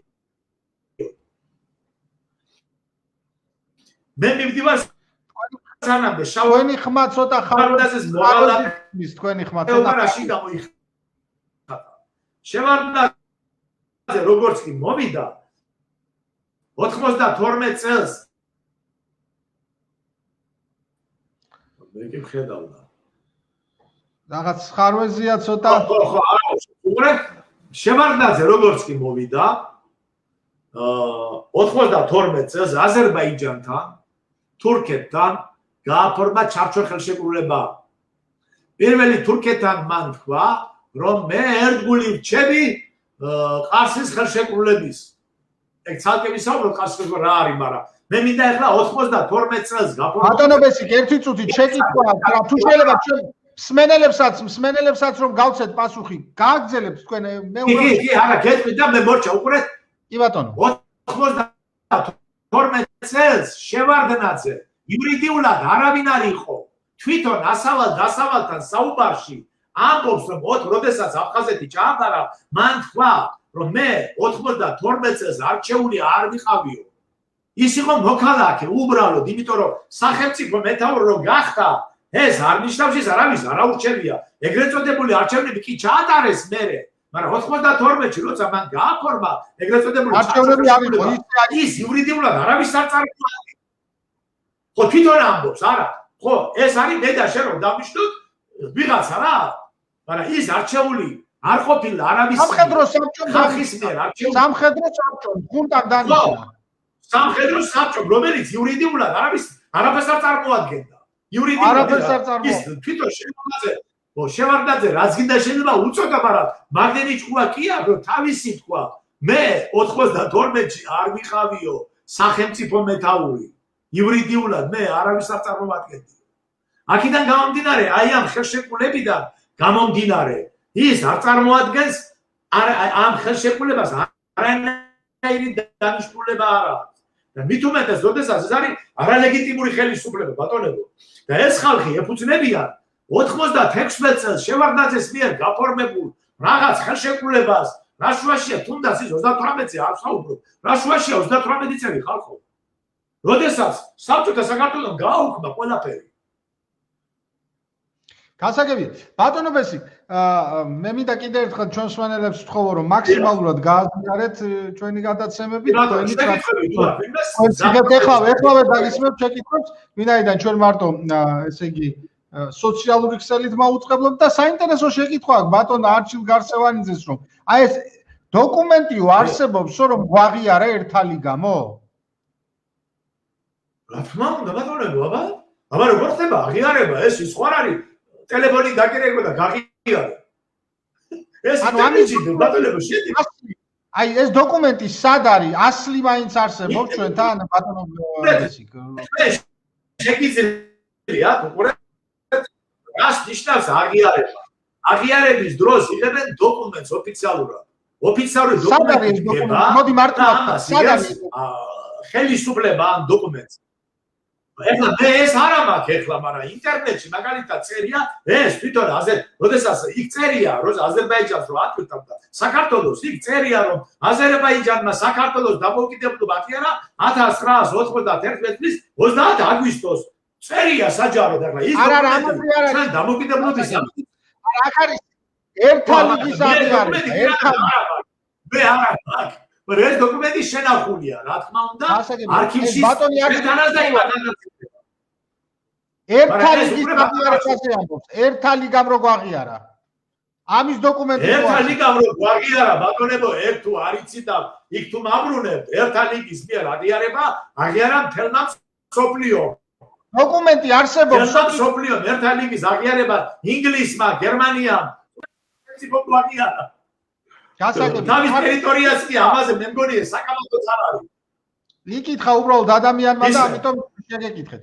მოდით ცოტა ხანდახან ხო მესმის ეს საჯა ყველასთვის ცნობილია ბატონო არჩილ. ეხლა რო გვაღიარა, ამას თვის საბჭოთა კავშირი აღიარებდა და ყველა. მოდით აი ეხლა გადავიდეთ დღევანდელობაზე გადავიდეთ. მოდით დღევანდელობაზე თქვენი აზრით ამ დოკუმენტებს რატო არ იყენებს ჩვენი ხელისუფლება, რაზეც თქვენ საუბრობთ? იმიტომ რომ ბატონებო ისრაელის პრემიერ-მინისტრი რომელიც ბრძანებს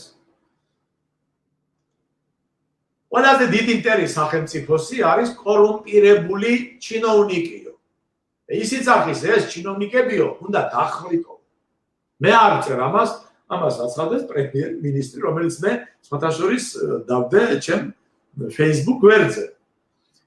კორუმპირებულობა ბატონებო, გარიგება, აზერბაიჯანის თან წილებში ზიან, აი ამ ეგრეთ წოდებულ გასადენი, ტრუბა რო გადის ბატონებო, ცალ-ცალკე ხალხი ზოგიერთი კონფლიქტები დღეს რო ხდება საქართველოში, იგივე მაგალითად სხვადასხვა თანამდებობის პირები ბჭყალებში რო არიან, ეს არის ის კონფლიქტი, რომელიც არის წილის მიღება აი ამ გასადენიდან და საიდანაც საქართველოს ტერიტორიაზე რო გადის. ჩვენ ბატონო არჩილი იქიდან კაპექს არ ვიღებთ, თუმცა შევარდნაძე შეგვირდა რომ საქართველოს მოსახლეობა უფასოდ მიიღებს და იქიდან გას. და ჩვენთან გაზი იზრდება და იზრდება და არათუ მცირდება ბატონებო. აი ამ წილზე ეს კორუმპირებული ხალხისთვის ვიჟანიშვილის გვირდებოდა რომ მაგ გაზიდან ჩვენ დიდ ხეილს ნახავდით, მაგრამ ვერც ვისგან ვერაფერი ვერ და. დღევანდელი ახალი მსოფლიო წესრიგის მესვეურებისთვის, იდეოლოგიებისთვის ბატონო არჩილ არ არსებობს ტერიტორია. მათთვის არ არსებობს საქართველოს ტერიტორია, აზერბაიჯანის ტერიტორია, მათთვის არსებობს გავლენის სფეროები. გავლენის სფერო თანხა, აქედან მე რას მივიღებ, მე რას მომწერ.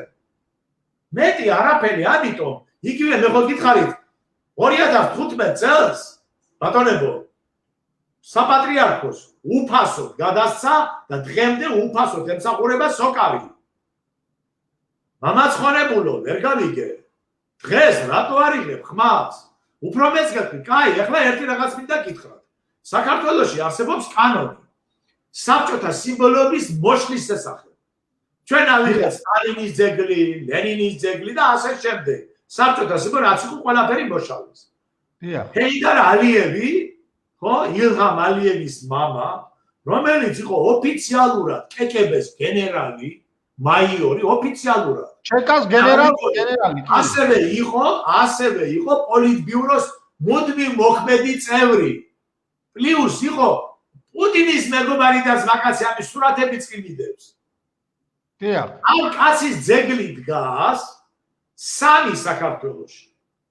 ერთი რუსთავში უზარმაზარი ძეგლი, როგორც კი დაიწყო მშენებლობა, მე იქ აქცია ჩავატარე და ამის დოკუმენტიც მიდევს და თქვენ უყურეთ იქ სადაც ჩემი ბავშვი ჩავწერე, როცა მშენებლობა იწყებოდა, მეორე ძეგლი არის აგერ აბანოთუბანთან, სადაც აწერია ჰეიდარ ალიევი.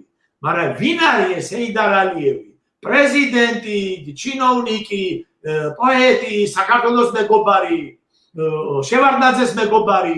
თუ შევარდნაძეს მეგობარია, შევარდნაძეს ძეგლი რატო არ დგას აზერბაიჯანში ბატონებო? აქ რატო დგას ამის ძეგლი? ხო? იმ დროს, როდესაც საქართველოს პრეზიდენტის, რომელმაც დამოუკიდებლობა გამოაცხადა ამ ქვეყნის, იმის ძეგლი თბილისში არ დგას. გაგდებულია, სულად გამსახურდია თბილისიდან. მისი პოლიტიკური ჟავანაძის ძეგლი არ დგას. ხო, და იმიტომ რომ საბჭოთა სიმბოლო არისო, ბატონებო და საბჭოთა სიმბოლო არ არის, მე მეც გეტყვი. ბატონო საქართველოში დადგეს ნარიმან ნარიმანოვის ძეგლი, რომელიც სერგო ორჯონიკიძესთან ერთად შემოვიდა და გააწითლა საქართველო. აი ზუსტად ოკუპაცია ვინც მოახდინა. მაგრამ აი აქ მართლა ორმაგია ესეთი კანონის ის არის, რა ქვია, სასწაულია, რომ ამაზე ხმას არ იღებენ, მაგრამ აი მაგალითად სხვა ბელადებზე ხმას იღებენ. თუ ერთი ბელადია, მაშინ მეორეც ბელადია. თუ ერთი კომუნისტი იყო და ბოლშევიკი იყო, მეორეც ხო კომუნისტი და ბოლშევიკია. და აი აქ რა მაინტერესებს, მე არ შემიძლია არ დაგისვათ ეს კითხვა თქვენ რა. თქვენ Facebook-ზეც გეწერათ და ძალიან საინტერესო რამე გეწერათ, აი გარეჯეც და იქ ნამოხვანხეზეც რა საინტერესო რამეო. რომ რა გვინდაო ჩვენ რატო ჩავდივართ საზღვარზე მესაზღვრეებთან რა გვესაქმებაო. რატო არ ვაპროტესტებთო თბილისში? ხელისუფლება, ვინც ამას ყიდის, ვინც ამას აკეთებს, იგივე პრემიერი, მინისტრები, ვინც არის ივანიშვილია თუ ვინც არის, ისინი ხო თბილისში არიან და თბილისიდან აკეთებენ ამ ნაძირლობას, ხო? ჩვენ ხედავთ რომ ვიღაცი გაიქცევა, მერე გამოიქცევა, აი ამაზე საუბრობდით. თქვენი აზრით, აი ეს ძალები, აი ამ საკმაოდ სახიფათო თემებს უბრალოდ თავისი პოპულიზმისთვის ხوار იყენებენ. ბატონო არჩილ, მე გეტყვით, არსებობს ასეთი ფილოსოფიას არ დავარქვები, არის რა დავარქვა ამას, ოვერტონის ფანჯარა ქვია. ოვერტონ. სადაც იქნება პოდი, იქნება ანტიპოდი მათივე მხრიდან, რომ ზუსტად სიმართლე ამაში ჩაირჩოს. როდესაც დაიწყო დავით გარეჯთან აქციები და წასვლა, მე საჯაროდ დავდე და უფრო მეტიც ავედი და ამერიკის ბოდიში აზერბაიჯანის საელჩოსთან გიორგ კერვალიშვილთან ერთად, ადამიანის უფლების დამცველთან, ავდექით და ჩავატარეთ აზერბაიჯანის საელჩოსთან აქცია. პირველ რიგში. და იქ გავაკეთეთ ჩვენი განცხადება და ასევე მოუწოდეთ იქიდან იმ ადამიანებს, ვინ დავით გარეჯში წავიდნენ და ჩვენ თქვით ასეთი რამე, რომ დავით გარეჯში ჩვენ უნდა ვიაროთ მოსალოცად, ბატონო, მაგრამ აქციის ჩასატარებლად და გარკვეული პოლიტიკური მიზნების მისაღწევად ამისთვის არსებობს პოლიტიკური ორგანო და პოლიტიკური ადგილები. ეს არის აზერბაიჯანის საელჩო, ეს არის საქართველოს საელჩო, ხო? ასევე ბატონმა ნიკოლოზმა ასევე გამოეხმაურა აი ამ ასე ვთქვათ მოწოდებასაც, ურთიერთობასაც და გახსოვთ ალბათ რომ ბატონმა ნიკოლოზ ჟავანაძემ გააკეთა აქცია საქართველოს საელჩოსთან. და აზერბაიჯანის წერილი შეიტანა და აზერბაიჯანის საელჩოს. ხო, არა, საქართველოს საელჩოსთან. აზერბაიჯანთან ჩვენ გავაკეთეთ და მერე ნიკოლოზმა გააკეთა იმის საქართველოს საელჩოსთან, სადაც მეც მონაწილეობას ვიღებდი და საქართველოს საელჩოსთან როგორ გააკეთებდა? არა, ბატონო ბესიკ. აზერბაიჯანის საელჩო კი, როგორ არა, საქართველოს ის რო არის. იმის სამინისტროსთან კაცო საელჩო კი არა. ხო. საგარეო საქმეთა სამინისტროსთან ბოდიში. სამინისტრო ხო საელჩო გამიწევდა. ჩიტაძეს ქუჩაზე, ხო? კი. იქ ვიდეოა. ხო, უბრალოდ ხო. დაახლოებით იგივე ფუნქცია. იქ ჩავატარეთ აქცია, რომ აზერბაიჯანი ოკუპანტია და შესაბამისად გამოცვლებიც იყო, შეფასებებიც იყო. იმიტომ რომ პოლიტიკა, ასე ვთქვათ, პოლიტიკური გადაწყვეტილების მიღება ხდება თბილისში, ბატონებო. იგივე ნამურხარ ხესთან დაკავშირებით. ყველგან სადაც კი რაღაც გადასაწყვეტია, ხო, გადაწყვეტილება სადაც იღება და სადაც აწერენ ხელს, იქ მიდიხარ. თავი სადაც არის, იქ და არა ფეხებთან და ფრჩხილებთან. ბატონო, იქ შეგიძლია შენი ერთხელ ჩაატარო აქცია და შენი დამოკიდებულება არჩვენო იმ ეგრეთ წოდებული ინვესტორი ბჭყალებში, მაგრამ ის ხო თავისით არ შემოსულა იქ. ის ხო აქედან შემოუსვა შენმა. შიგნიდან. ხო, ასე ვთქვათ, ეგრეთ წოდებულმა, ასე ვთქვათ, დავარქვათ მე ამათ ვეძახი ტროას ცხენებს. იმ ტროას ცხენმა შემოუშვა ისინია. და იმათ შემოიყვანეს ეს. და არა თურქი კი არა, თურქი თავისით არ მოსულა. დღეს იცოლება მიდგომები. თურქი იარაღით არ მოდის და მტერი იარაღით კი არ მოდის. არამედ მოდის არა შენს ხიდულობს. ბჭყალებში შენიანი სახით მოსულ თავრობის წევს ხიდულობს და ის აწერს ამ დადგენილებას. სამწუხაროდ. იგე, როდესაც თურნავამ განაცხადა ზურზე მოიკიდებსა და წაიღებსო? აი მაშინ ჩვენ დაგვიბრუნოთ სოჩა, დაგვიბრუნოთ ლაზეთი, ჭანეთი რა, ზურზე მოვიკიდებ და წავიღებ. დამიბრუნო. შატბერდი, დამიბრუნო ის ეკლესიები რა, ზურზე მოვიკიდებ. ავაყავებთ, ასე ვთქვათ, ავაშენებთ იმ ეკლესიებს. მოგვეცით ამის საშუალება თურქეთში. ასე ვთქვათ. დღევანდელ ეგრეთ წოდებულ, ასე ვთქვათ, თურქეთის ტერიტორიაზე. მართალზანებს, ხახული, ბანა, მოგწევთ საშუალება. მომეცით რა, მე ზურზე მოვიკიდებ. იმას რაც მოვიკიდებ. მასე ზურზე ქალბატონო ნათია, ზურზე ვერც იმ ოქროს მოიკიდებ, ვერც იმ ფულს იუდასახით რომ მიიღე. მიწაში ვერაფერს ვერ წაიღე. აქიდა. ხოდა, ბატონო ბესიკ, აი ეს პარტიები ისინი რატო არ აპროტესტებენ? აი თუნდაც იგივე ეკონომიკის სამინისტროსთან, სახლის წინ რატო არ უპროტესტებენ ამ ყველაფერს? ბატონო არსებობს ორი სახე ჩემის აზრით. ერთი, რომელმაც არ იცის რა ქნას, მეორე, რომელმაც იცის რა უნდა ქნას და შეგნებით შეხავთ მოსახლეობას შესწომაში, ბატონო. ჩემი აზრი ესეთია და მე ნებისმიერ ადგილას თუ საწინააღმდეგოს და მიმტკიცებენ, კი ბატონო, მოვიდნენ. თუ უყურე, მე მესაზღვრესთან, იქ ვიღაც მშენებელთან, დაქირავებულ მუშასთან რა საქმეა? მე მაქვს საქმე იმ კაცმა, ვინც ეს ხელი მოაწერა, ვინც გადაწყვეტილება მიიღო, ვის ხელშიც არის, ასე ვთქვათ, გასაღები და რული. ეგრეთ წოდებული საჭე. თორე ვინც გვერდში უზის და უკან ვინკარნახობს მძღოლის უკან მიცის, ის არ არის მთავარი გზა მიყავს ამას. იმ მძღოლი თუ არ წაიყვანს იმას თავისთავად, დარჩება ისე. ეს არის ამათი ბრავი, ბატონებო, ახლა უყურეთ, ჩვენ თუ გვინდათ რომ მოსახლეობა, უყურეთ, შეთუ მე რა მიყურს იცი ბატონო არჩი. თუ პოლიტიკაში ხარ, თუ ხარ დავით გარეჯის სპეციალისტი. მე ასევე გეტყვით, ზოგიერთი ბერებიც კი დავიბარე ამ თემასთან დაკავშირებით. ჯერ კიდე 2013-ში მაშინ როცა ეს დაიწყო, აქ არ მოვიდე, როცა გაიგეს ჩვენი პოზიცია. ეხლა ხანა ჩემმა ძმამ მითხრა რომ უნდა ჩემთან მოსვლაო, მე უთხარი ჩემს სახელს გაიგებენ არ მოვლენთ. რატომ? იმათ იციან მე რას დაუდებ და რაზე უნდა იყვნენ ეს გინდის ბერები, დაფუძნებულები, გამიგე? თქვენ ბოდიში და შენ თუ ქრისტიანი ხარ, შენთვის საყრდენი ისლამი ვერ იქნება, ხო? ასე ვთქვათ, ყურანს. ხო, ყურანს ვერ დაეყრდნობი. შენ უნდა დაეყრდნო ბიბლიას. ასევე პირიქით, შენ თუ მუსლიმანი ხარ, ვერ დაეყრდნობი სახარებას, კაცო. ხო, უნდა დაეყრდნო.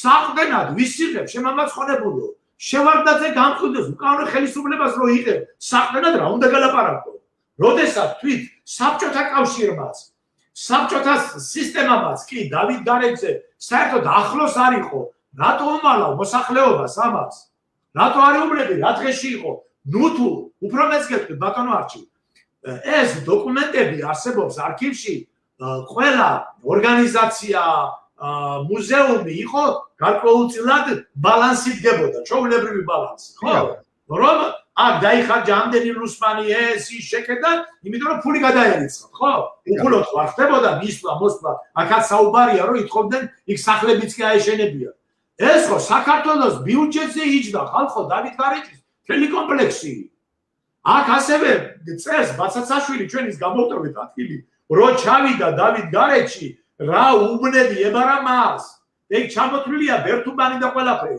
მან ეს ჩაიბარა როგორც დირექტორმა გამიგეთ ახლა თქვენ რო ჩაგაბაროთ მე დავით გარეჯი თავიდან ბოლომდე თქვენ ხო იტყვით რომ იმ თლიანის პასუხისმგებელი ხარ და ხელფასებად იმის გამო რომ იცავთ არა ნაწილს არამედ თლიანს არა აი ამაზეა ზუსტად საუბარი აი აქაც ახლა ბატონი ბადრი ყველიშვილი წერს რომ ესე იგი ყველიაშვილი წერს რომ როცა ჩვენ 90-იან წლებში ახალგაზრდები და ეროვნული მოძრაობის ლიდერები ვაპროტესტებით რუსული ჯარების წვდებს რომ გარეჯის ტერიტორია აზერბაიჯანი საერთოდ ხმას არ იღებდაო არა ინტერესებდა ხო და რატო არ იღებდა იმიტომ რომ არ იყო მისი ტერიტორია არა თვითონ გენერალი წერს კაცო არა მოდი ბატონო მესი კაი თქვენივე ისაუქნათ ნახეთ როგორც კი მათ ტერიტორიაზე უნდათ საძოვრები არ დათმეს აზერბაიჯანელებმა მაშინ თქვენ პოლიგონი ჩვენთან არა იმიტომ რომ საძოვრები გვინდაო ანუ ჩვენ ტერიტორიაზე იყო და იმიტომაც ხმას არ იღებდა არ აინტერესებს ახლა რა აზერბაიჯანის საქმე იყო აქ იყო აქეთ იყო საბჭოთა კავშირის თავდაცვის მინისტრი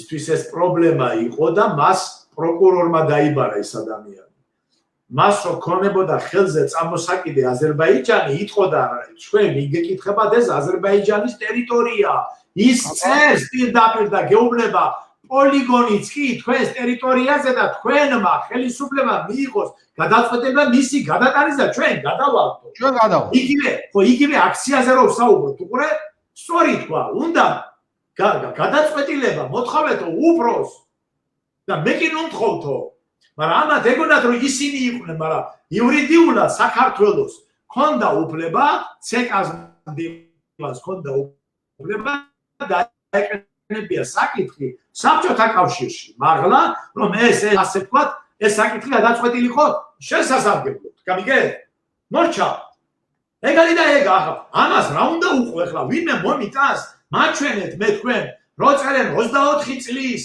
ვინმე მომიტანოს დოკუმენტი გარდა სააკაშვილის ბოდიში ენის ტილიკინისა ბოდიში ვიხდი ამ სიტყვას მაგრამ დანარჩენი დოკუმენტი მაჩვენეთ რომ მე ხო დოკუმენტით საუბრობ მომიტანეთ რამე დოკუმენტი როდესაც საქართველოს ტერიტორია არ იყო დავით გარეჯი ან დავით გარეჯი იყო აზერბაიჯანის შემადგენლობაში ამის დოკუმენტი მაჩვენეთ ბატონებო ეს რუკა არის როგორ იცი შულერობა აი უყურე ბავშვობაში რა მასწავლის უყურე ისე გისვრით ხელს რომ ვერც კი ამჩნევ ეს არაფერ შუაში არ არის პოლიტიკური გადაწყვეტილება მთავარი და არა რუკა პოლიტიკური გადაწყვეტილებით ეს ტერიტორია შედის საქართველოს ტერიტორიაში შედიოდა საბჭოთა პერიოდამდე საბჭოთა პერიოდშიც და ზვიად გამსახურდიას მმართველობის პერიოდშიც მერე იწყება უკვე ამ ტერიტორიების ასე ვთქვათ ნელ-ნელა გაჩუქება არა მარტო იმ ტერიტორიების ბატონო არჩიო დავით გარეჯი არის აზერბაიჯანისთვის თურქეთისთვის ტრამპლინი შემთხვევით არ დგას არავინ არ სვამ შეკითხვას რატო დგას რუსთავში ალიევის ძეგლი რომელსაც არ აქვს ამღნიშნელი აწერია დავით ეს ჰეიდარ ალიევი მორჩა დგას იქ რატო დგას ამიხსნან ერთი რის გულისთვის დგას იქ რა დამსახურებისთვისაც პოეტი იყო მწერალი იყო რა დამსახურება მიიღო ამ კაცმა რის გამო ფულები რო დაურიგა ბოდიში და წინებს რო ჩასვა ზოგიერთი და არა ქართული მოსახლეობა მენ ქართულ მოსახლეობამ უნდა იცოდეს რომ ვის ებრძოლოს პირველ რიგში არც არავინ არავინ აზერბაიჯანს არ ებრძვის, აქ საუბარი არის იმაზე, რომ კანონი უნდა კანონობდეს და მეტიც. მე ხშირად გამიგონია ხოლმე ბატონო ბესიკო, აი ჩვენები რომ მადლობას უხდია, რომ აზერბაიჯანი რაღაც. მე არ ვამბობ, რომ ჩვენ ვინმესთან ცუდი ურთიერთობა უნდა გქონდეს, მაგრამ აზერბაიჯანი გაცილებით მეტ სარგებელს ნახულობს საქართველოს აი სატრანზიტო კორიდორებით, ვიდრე საქართველო. ბატონო არჩილი, თქვენ მართალ ბრძანებთ. მე ვთქვი, რომ მუტალიბოვი იყო ძალიან კარგი კაცი და ძალიან კარგი ურთიერთობა ჰქონდა. უფრო მეტიც, მუტალიბოვის მერე მოვიდა აბულფაზ ელჩიბეი, რომელთასაც ძალიან კარგი ურთიერთობა ჰქონდა საქართველოს ხელისუფლებასთან, გულისხმობს ზვიად გამსახურდიასთან. ძალიან კარგი ურთიერთობა. როგორც კი შევარდნაძე კავკასიის ჟანდარმი მოვიდა საქართველოში, აბულფაზ ელჩიბეის გადააგდო ალიევმა, ისიც პუჩით მოვიდა ბატონო. კი, პუჩით მოვიდა. ასევე როდესაც უყურეთ, მე მესმის შენ თუ ჩემი მეგობარი ხარ, მაშინ როგორც მეგობარი უნდა მოიქცე და ამის მაგალითი ჩვენ გვაქვს. საბჭოთა პერიოდში, როდესაც იქნა გადასახლებული იმ გუშები, ჩემო კარგო, მის სახლებში იქნა შესახლებული ქართველები. ხო? როდესაც იმ გუშები დაბრუნდნენ იქიდან, ქართველებმა კელიაც კი არ გაუციეს. თავისი დაუტოვეს ყველაფერი, თავისი დაუტოვეს, ჭიქა, ტექსტი, ყველაფერი. ვსო, იმიტომ რომ რატო იმან იცოდა ქართველებს ჩემი არ არის, მაგრამ ახლა არავინ არ იყო, მე ვიცხოვრე, მაგრამ ეხლა მოხვედი შენ და მოგცა, ამას ქვია ძმაო მეგობრობა და ურთიერთპატივისცემა. მაგრამ შენ თუ ჩემთან ხარ, ასე ვთქვათ, ყაჩაღნიშნულში და წაქვევასtildeობ და შენ თუ ყიდულობ იგივე ჩემს ხელისუფლებაში, წყალებში, საქართველოს ხელისუფლებაში ყიდულობ ხალხს და ფულს აძლევ, რა მნიშვნელობა აქვს შენ ჩემთან იარაღით მოდიხარ თუ ჩემს მოღალატეებს ფულს აძლევ? რა გასწორება არის? შენ ჩემი მეგობარი შეკითხვა აქვს თქვენთან, პირადად შეკითხვა აქვს თქვენთან. არჩილ გარსევანიძე გისვევთ ასეთ შეკითხვას. ერთა ლიგა დაარსდა 1920 წლის 10 იანვარსო. 1920 წლის 15 ნოემბერს მოხდა ერთა ლიგის პირველი ანსამბლეა შეკრებაო. მაგ დროისთვის ლორე და ტაშირი გადაცემული ჰქონდათ ბრიტანეთის ჩარევითო სოჩა რუსებისთვის და სადაა ის დოკუმენტი, რომლის მიხედვითაც ერთა ლიგა მაღიარა, რომ სოჩა ლორე ჩვენ შემადგენლობაშია. აინტერესებს? ბატონო ჩემო, უყურეთ, ამისთვის არსებობს ელემენტარული დღევანდელ ინტერნეტ სივრცეში ეგრეთ წოდებული Google. ბატონო, ჩაწერეთ იქ. თქვენ რასაც ამბობთ, ეს ახლოს არ არის. ჩაწერეთ Google-ში საქართველოს დამოუკიდებლობის გამოცხადება და ერთა ლიგის მიერ მისი აღიარება. დეტალურად არის ბატონო დაწერილი და ეხლა მე 2x2 4 მტკიცებას არ ვაპირებ. ეს შეგიძლიათ ინტერნეტში ჩაწერო და ჩემს გასამფრთხილებლად ბატონებო შედი და ამისთვის დროს მე ვერ დავყავ. ინტერნეტში ყველაფერი წერია. ეს დოკუმენტი ეხლა მე რო არ მაქვს, იცით, მაგრამ ეს რო არქივშია, ესეც ვიცით. ეხლა თქვენ მეუბნებით იმ დიდ დოკუმენტებზე, რომელსაც მე სახში მომცემ ვინმე, მაგრამ ამისთვის არსებობს ინტერნეტ სივრცე, რომელიც ეხება დოკუმენტებს ბატონებო და მის საფუძველზე არის უფრო მეტი ისტორიკოსების დაწერილი და რა ვიცი ყველასი, რა ვიცი ბატონებო რა ვქნა, რუკებიც კი არ გამოქვეყნებული 1918 წლის 26 მაისის დამოუკიდებლობის აქტთან დაკავშირებით. ეგერ არის ბატონებო და ნახეთ, ასევე არსებობს იგივე მე რაც აგიკითხეთ ლენინთან გაფორმებული ხელშეკრულება 12 მაისის. წაიკითხონ ის 12 მაისის ხელშეკრულება და რა ტერიტორია საუბარი, ნახონ იქ. ლენინი არ გინდათ, ის ერთა ლიგა არ გინდათ, სად არის დოკუმენტი და მე ჯიბით არ ვატარებ ბატონებო. მე დოკუმენტების პოულობ, მე ყოველთვის როდესაც რამეს ვაცხადებ, ვეყნობი საჯარო ბატონებეცი, აი აქვე გაგვცა პასუხი ბატონმა არჩილმა, თქვენ გეკითხებათ, ვერაფრით ვერ მოვიძიეო და იქნებ ლინკი მაინც ჩაგვიდოსო. ბატონო ჩაწერე და როგორ არა, ბატონებო სავსეა კი, ცალკე ჩაგიგდებთ, ეხლა ამის დრო არ არის, ჩაგიგდებთ, ჩაწერეთ საქართველოს დამოუკიდებლობის აღდგენის აქტი, დამოუკიდებლობა და იქ ნახავთ ეს რუკებს. რა ვიცი, აჭრელებულია მთელი ინტერნეტი ამიტომ. ბატონო არჩილ, თქვენ შეგიძლიათ ბატონ ბესიკ მიქავას Facebook-ში მიწეროთ პირად გვერდზე და ბატონო და ლინკი ჩაგიგდებ იმდეს რომ მე რა ვიცი, აბა რა გითხო. შეგიძლიათ და ამის ისტორიკოსები არის აგერ ამ ერთსაკი ძალიან ბევრი ვიკამათობ ძალიან ბევრი ისტორიას ესე წერია და ეხლა ფიქრობ რომ ბატონ მარჩილს და შეუძლია ბატონ მესიკთან უკვე არ არის პრობლემა ბატონებო არა კომუნიკაცია თავად მე ბატონო არ გიყვი არასდროს იმაზე რაც საჯაროდ გამოქვეყნებული არა ზურაბ პატარაიებს აინტერესებს ასეთი რამ ბატონო მესიკ ხო არ იცით შემთხვევით რომ აი რა შემოსავალს ვიღებთ აი ამ გაზითო ჩვენო ასეთსო აი საქართველოს მოსახლეობა თუ კერძო პირები მოსახლეობა მოდი თქვა კერძო პირებიც რო გითხრათ თუ გაქვთ კერძო პირები ზიან წილში ბატონებო და იღებენ ფულს რა მე მოცულობ 2%, ზოგი 3%, ზოგი 2%, ზოგი 3% და ამაზე მიდის კამათი. ეხლა მე დაახლოებით ვიცი სახელი და გვარები, უბრალოდ არ მინდა რომ მე მინდა ამის საჯარო ინფორმაცია რაც არ არის, არ ვიტყვი. თორე დღევანდელი ხელისუფლების ბევრი წარმომადგენელი არის ამ წილში, იმიტომ რომ თქვენ შეგიძლიათ მე Facebook-ზე მიდევს, როდესაც ალიევის ძეგლი გახსნეს რუსთავში, ვინ ესწრებოდა გადახედეთ და ნახეთ.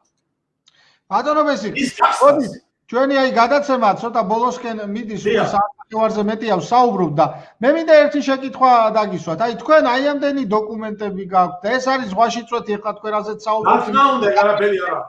გაცილებით მეტი გაქვთ და აი ამ თემაზე სიღრმისეულად გაქვთ ნამუშევარი. აი ხელისუფლება თუ დაკავშირებია და აი რაიმე მხრივ ხელისუფლება თუ შემოუთავაზებია რომ აი უფრო მეც გეტყვით ბატონო. თუმცა ჩვენ შეგვიძლია ვიდაოთ იურიდიულად და უთხრათ აზერბაიჯანს რომ თქვენ უბრალოდ არ გეკუთვნით ეს და არც არასდროს გეკუთვნოთ. აი ყოფილა უფრო მეც გეტყვით ბატონო არჩილ, უფრო მეც გეტყვით. მე ჩემი გადაცემა სანამ ეს დაიწყებოდა ეხლა, ჩავწერე ალიევის ძეგლთან, წავედი და რუსთავში, ეს ინტერნეტში დევს. დიახ. მე მანამდე სხვა გადაცემა და ეს დოკუმენტები მაქვს მოყვანილი და ასევე სადი გადაცემა ჩავწერე კიდე. ალდექი და ეს პროკურატურას ჩაუგდე, სადაც კი დავით გარეჯე რამე თქვა, ყველგან კომენტარებში ჩაუგდე. მე კომენტარებს არ დავჭერდი და პირადში მივწერე. და წერილის მივაყოლე და უთხარი პროკურატურას. ბატონებო, მე მზად ვარ, იმის და მიუხედავად, ჩემი დამოკიდებულება თქვენს მიმართ არის უარყოფითი და არ განსაზღვრე რატომ, მაგრამ როდესაც ეხება საქართველოს ტერიტორიას საქმე, ამ შემთხვევაში მე მზად ვარ ნებისმიერ ადგილას, ნებისმიერ დროს მოვიდე და ის რასაც აქ ვაცხადებ, ეს ასე ვთქვათ მე დავამტკიცო. პასუხად რა მივიღე? ბატონო, დღეს მომივიდა ეის თელასი მიჩივის, მე კი არ მიჩივის, უჩივის ჩემ ძმას.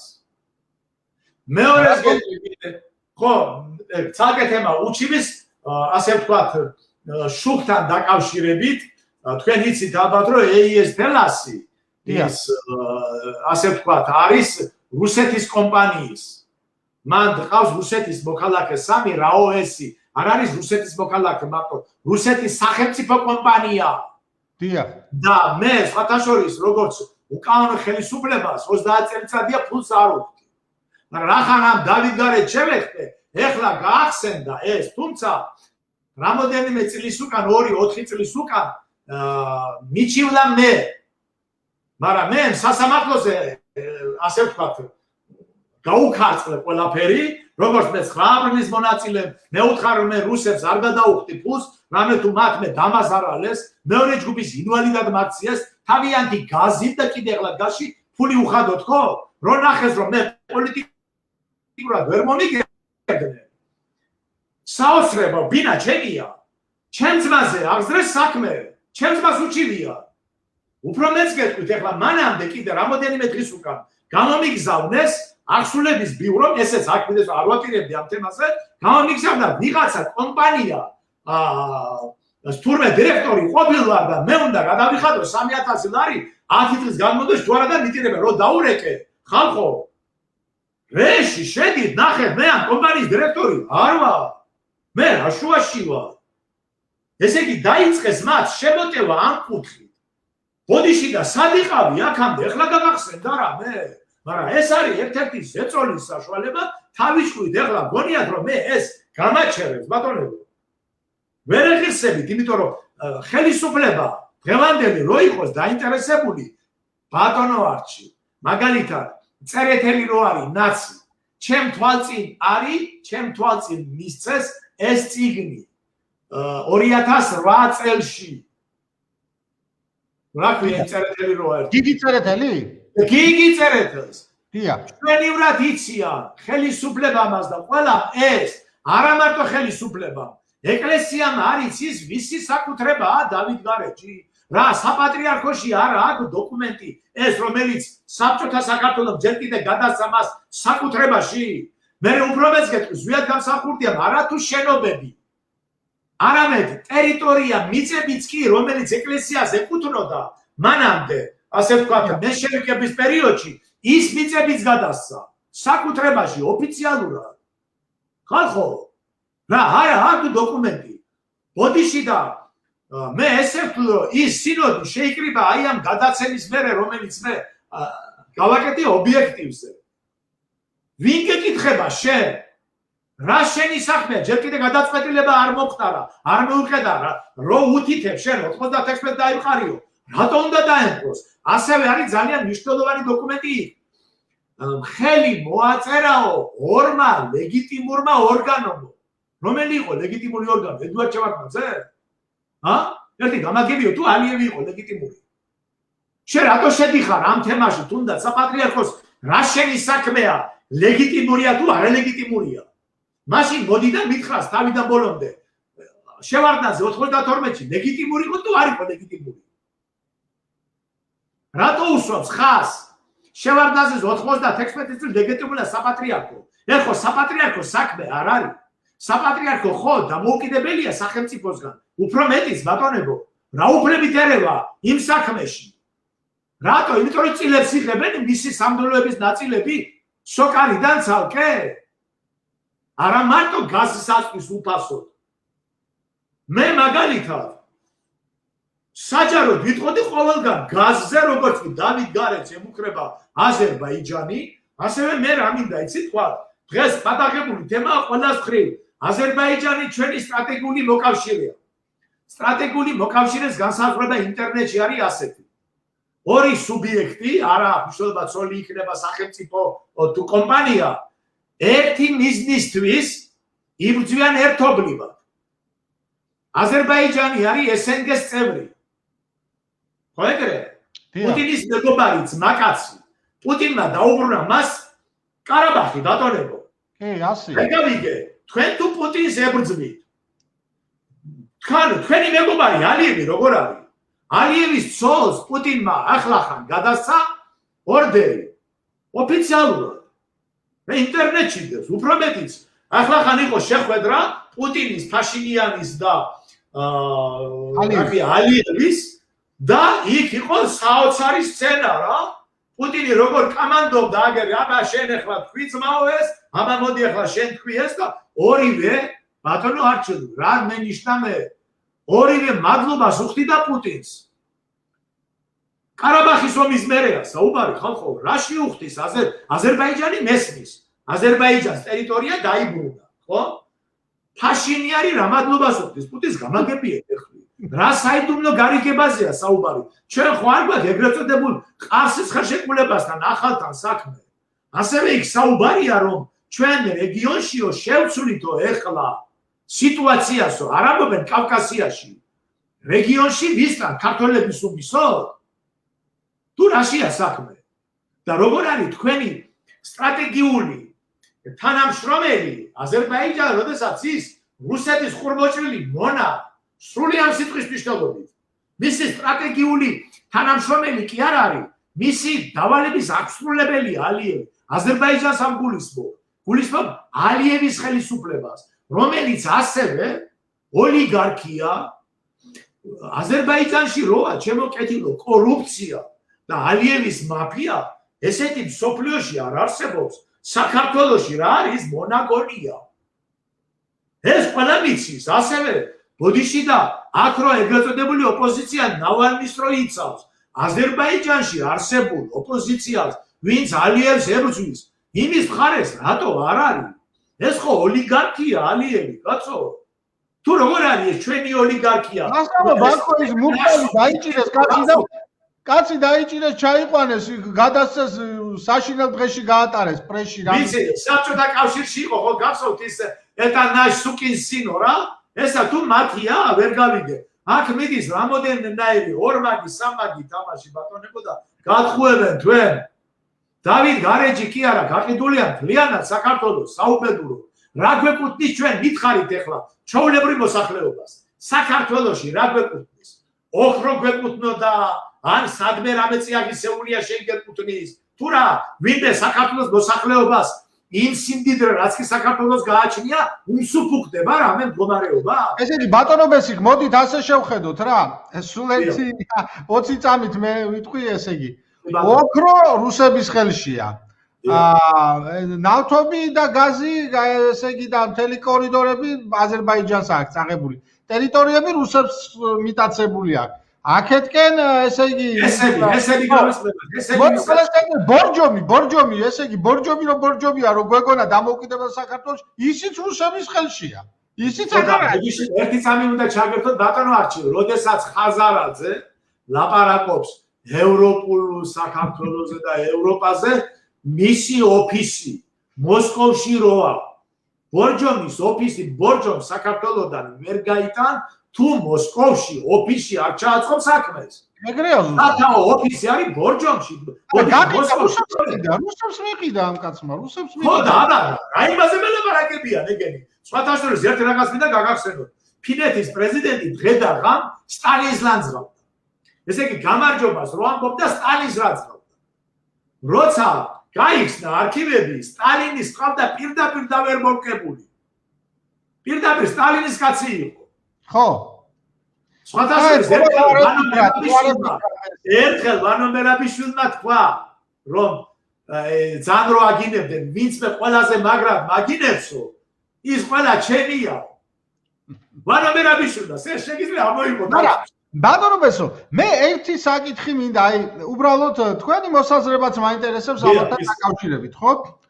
ჩვენ ხო არ უნდა გაგვიკვირდეს ბატონო ბესო ის, რომ აზერბაიჯანი ცდილობს თავისას. ის სომეხი ცდილობს თავისას. ცდილობს თავისას. მე ხარ ბევრი ქართველისგან გამიგი, აი, ეს იმას შვება, ის იმას აკეთებს, სოკარი თავისას ცდილობს რა, შანსს აძლევს და ცდილობს თავისას. ამდენი მილიონერი რო გყავს საქართველოში და ამდენი ხალხი რო გარბის და თითო ოჯახი რო დააკავოს, პატარა ფული რო მიცეს, ორი შვილი რო ყავს, მესამე რო გაუჩნდეს ადამიანს, რაღაცა დახმარება გაუკეთოს, ხო? არა, არაფერს არ გააკეთებს რა. და იმაზე ლაპარაკობს. აი ჩვენი ბრალიც ხო არ არის ეს ბესიკ ბატონო რო. ეხლა ვეგეთქვით ბატონო. მდგომარეობაში რო ვართ ჩვენ. 2000 გაწევნა არ ვიცით სამწუხაროდ რა. არა, ბატონო არჩილ, უყურე 2019 წელს ისევ და ისევ ოფიციალურ დოკუმენტს ვეფუძნებ. 2019 წელს შემოსავლების სამსახურმა გამოაქვეყნა ოფიციალური დოკუმენტი. რომ 2019 წელს 488 ადამიანმა მოგების სახით მიიღო 1.200.000 ლარზე მეტი. მინიმუმი იყო 1.200.000.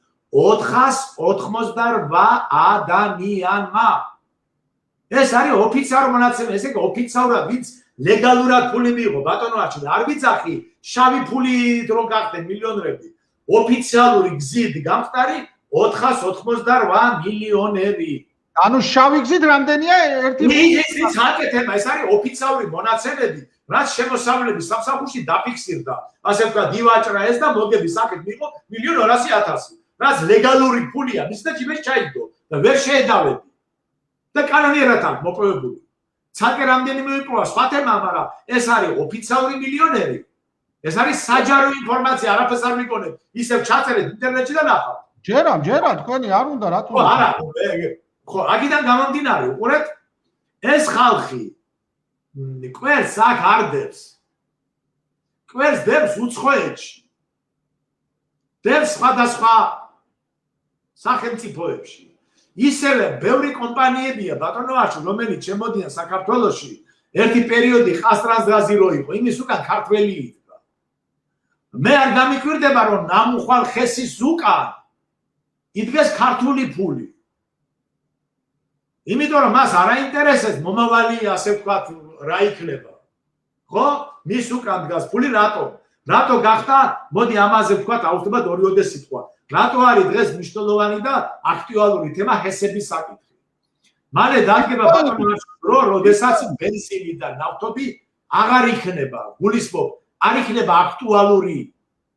თავარი ყურადღება დაეპყრობა ელექტრობას, ელექტრომანქანები და ყველაფერი ელექტროზე გადავა, ასე ვთქვათ, ტესლას იდეოლოგია და ფილოსოფია წამოიწება წინ, რომლების ბუშებმა დაბლოკეს თავის დროზე. და ეს ტესლა უკვე არის დენთან დაკავშირებული და ენგურგესი მათთვის არის დენის საშუალება. ამიტომ არის თორე ჩვენ არაფერში არ ვჭირდება დღეს იმდენი ელექტროენერგია, არც ქარხანა გვაქვს, არც ფაბრიკა, საბჭოთა პერიოდში ცხოვრობდით. მარტო ვაჟაზე ცხოვრობდე და 4 დიდი ქარხანა იყო აგერ. აბა სადმიდისე შუქი კაცო. რატო არ ყოფნის ამიტომ გავითვალისწინებთ ბატონო ბესიკ იმას, რომ წინ წავიდა ქვეყანა მაგალითად თუ ძველად ნატურა წვავდა 100 ვატს, ახლა წვავს 10 ვარი წვავდა 1 კილოვატს, ახლა წვავს 200 ვატს. საერთოდ პირიქით ხო შეცირებულია ხარ? შეცირებულია. მაგრამ აი ეს არის ის ბიზნეს ბიტკოინები. კიდე რაღაცეები. ბიტკოინების საკითხიზე მე ჩვენ სხვა დროს ვისაუბრებთ. არა აუცილებლად, მაგრამ აქ კეთდება. არა, მე საერთოდ ბიტკოინის მოვლენა რა არის, როგორ არის? მაგაზე ვისაუბროთ ცალკე, მაგრამ მე უბრალოდ ცალკე თემაა და ამას მე გეუბნები დეტალურად გავუშიფრავ. ვისაუბროთ მაგაზე. მოდი ისევ აი ძალიან ბევრი გაგვიგზავნა საუბარი, მაგრამ ქალბატონი ლია წერდა ალადაშვილი რომ თუ არ ვცდები წერდა ზუსტად ნამოხვან ჰესზე. ნამოხვან ჰესზე წერდა რომ აქ წერს ვეღარ ვნახე ახლა ის კომენტარი, მაგრამ წერდა ხო აქ ახლა წერს რომ ეროვნება დავაბრუნოთო გრაფაშიო და შევინარჩუნოთ წარმომავლობა, მაგრამ მანამდე ეწერა რომ ხო პირიქით წიაღისეული არ ეყო და რიონიც გაგვიყიდესო, მარტო აქ წერა არ გვიშველის ხალხო რომ რამ დაგვაჩმორაო და გადაგვაგვარაო. დღეს ჩვენ ვისაუბრეთ ამაზე და ისევ მინდა რომ აი თითო წუთი ვისაუბროთ ბატონო ბესიკ რომ არ არის აუცილებელი მართლა რომ იქ მართლა კარგი ის დგას კარავი რომ ნამოხვან ხევში ჩავიდეს ხალხი იქა რა. ამდენი კილომეტრები ვიაროთ. აგერ თბილისში მივადგეთ თურნავას, მივადგეთ ათასობით ადამიანი, მივადგეთ პრემიერ-მინისტრს, რაზეც ბატონი ბესიკი საუბრობს, ვინც გაყიდა, ვინც ხელს აწერს, ვინც გადაწყვეტილებას იღებს. საკა აქ თუ თქვენს რომ ეს პროექტი გაუქმა ხელისუფლება, დამთავრდება, იქაც გაუქმდება და მორჩება თორე. მორჩება დამთავრდება ეს თავისი ჩვენი სიარული ყოველ იმაში ბოლოს დაიღლება ხალხი ამ 200 კილომეტრის სიარული და დაანებებს თავს. მივადგეთ თურნავას, აგერ იმაში სადაც არის ლამაზად გემრიელად და კაცო ბესმერტნიკაში ის ზღაპარი მაიცარა აქ საკითხული სადმიდის ის თავარ გულს ეძებს სადაც არის მისი მოქმედი და არა ვიღაცეები ვინც იღებს გადაწყვეტილებას იმას გამით რაც შეეხება საქართველოს გაყიდვას მე ვიტყვი მოკლედ საქართველოს გაიყიდა 1992 წელს დღეს ხდება ჩვენთვის ამის ასე ვთქვათ ლეგალიზაცია თორე ყველაფერი იმ დროს გაიყიდა ყველაფერი იმ დროს გამოუშვა პატრონები იმ დროს მიეცა ესეც ისიც უბრალოდ დღეს ამას ჩვენ ნელ-ნელა გვიცხადებ ნელ-ნელა უცებრო არ მოხდეს და სხვათა შორის შევარდნაძე მე ვთქვი თქვა ასეთი წყალებში მნიშვნელოვანი სიტყვა როდესაც თქვა რომ აფხაზეთზე რა ის სტატუსი იყოს და სხვანაირად ჯერ ეს ადრეა მოვადრო და ქართველი ხალხი მივა იქამდეო ზეგი მოსახლეობა უნდა მიიყვანონ იქამდე რომ მოსახლეობა არ ფიქრობდეს არაფერზე გარდა საკუთარი კუჭისა ეს არის იმის პასუხი ბატონო არჩილ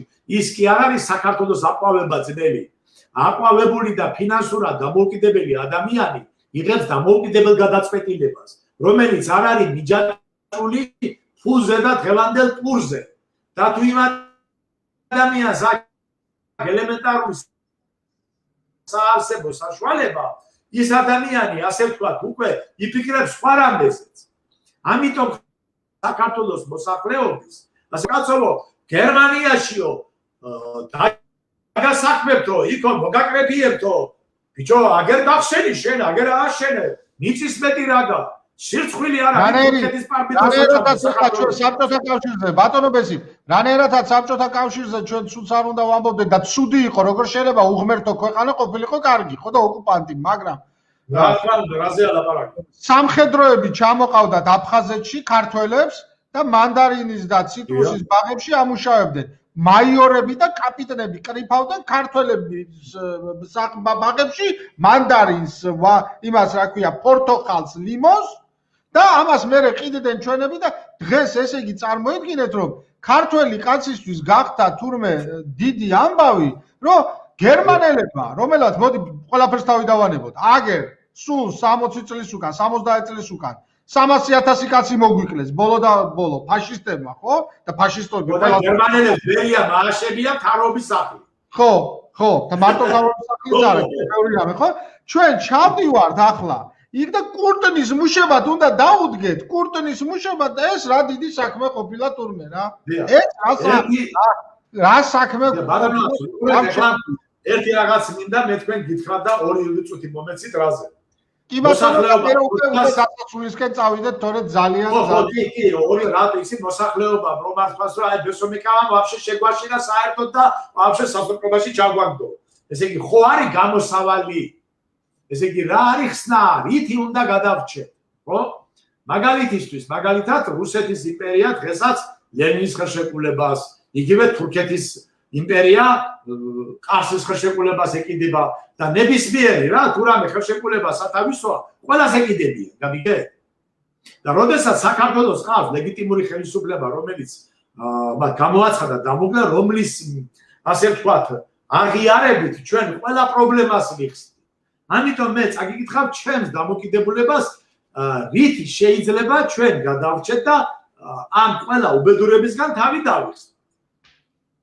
საქართველოს დე-ფაქტო პარლამენტმა უპირობოდ უნდა აღიაროს 1992 წლის განხორციელებული პუჩი, რუსეთის ოკუპაცია, ანექსია, ხოლო 93 წლის სექტემბერში რუსეთის ფლოტის ადმირალის შემოჭრა დასავლეთ საქართველოში უცხო ქვეყნის ინტერვენცია.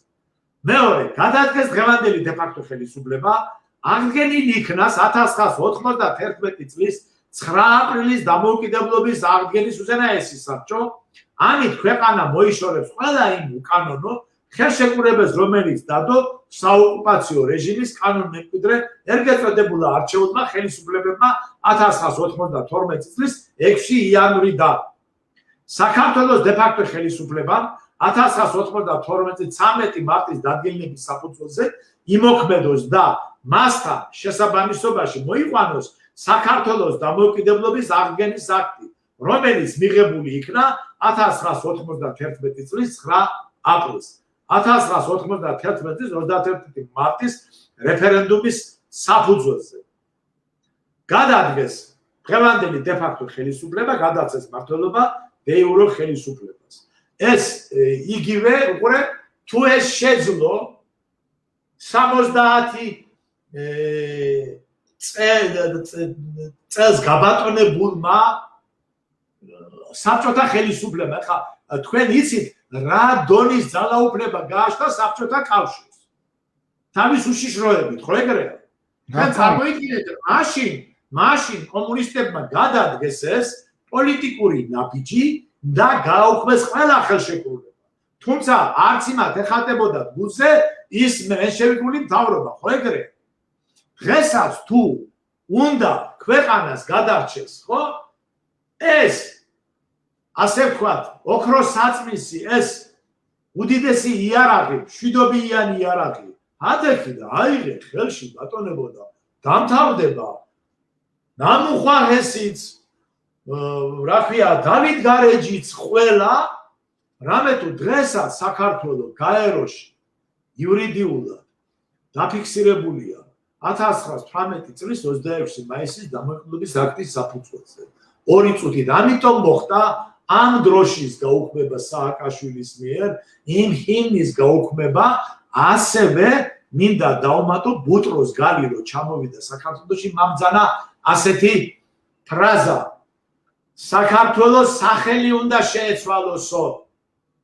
რატო? როგორც კი მოხდება საქართველოს სახელის შეცვლა და ერთი პერიოდი ზოგიერთ მგლებმა დაიწყეს ამის ანგაჟირება. საქართველოს კი არ უნდა ერქვასო, ივერია უნდა ერქვასო, კაცო. ეხლა უყურე, როგორც კი შენ სახელმწიფოს სახელის ასე ვთქვათ, შესვლას დაიწყებ, მისი რეგისტრაცია, როგორც პასპორტის, ხდება თავიდან და დაგარეგისტრებენ იმ ტერიტორიაზე, რომელშიც შენ დე ფაქტო დღეს არსებობ.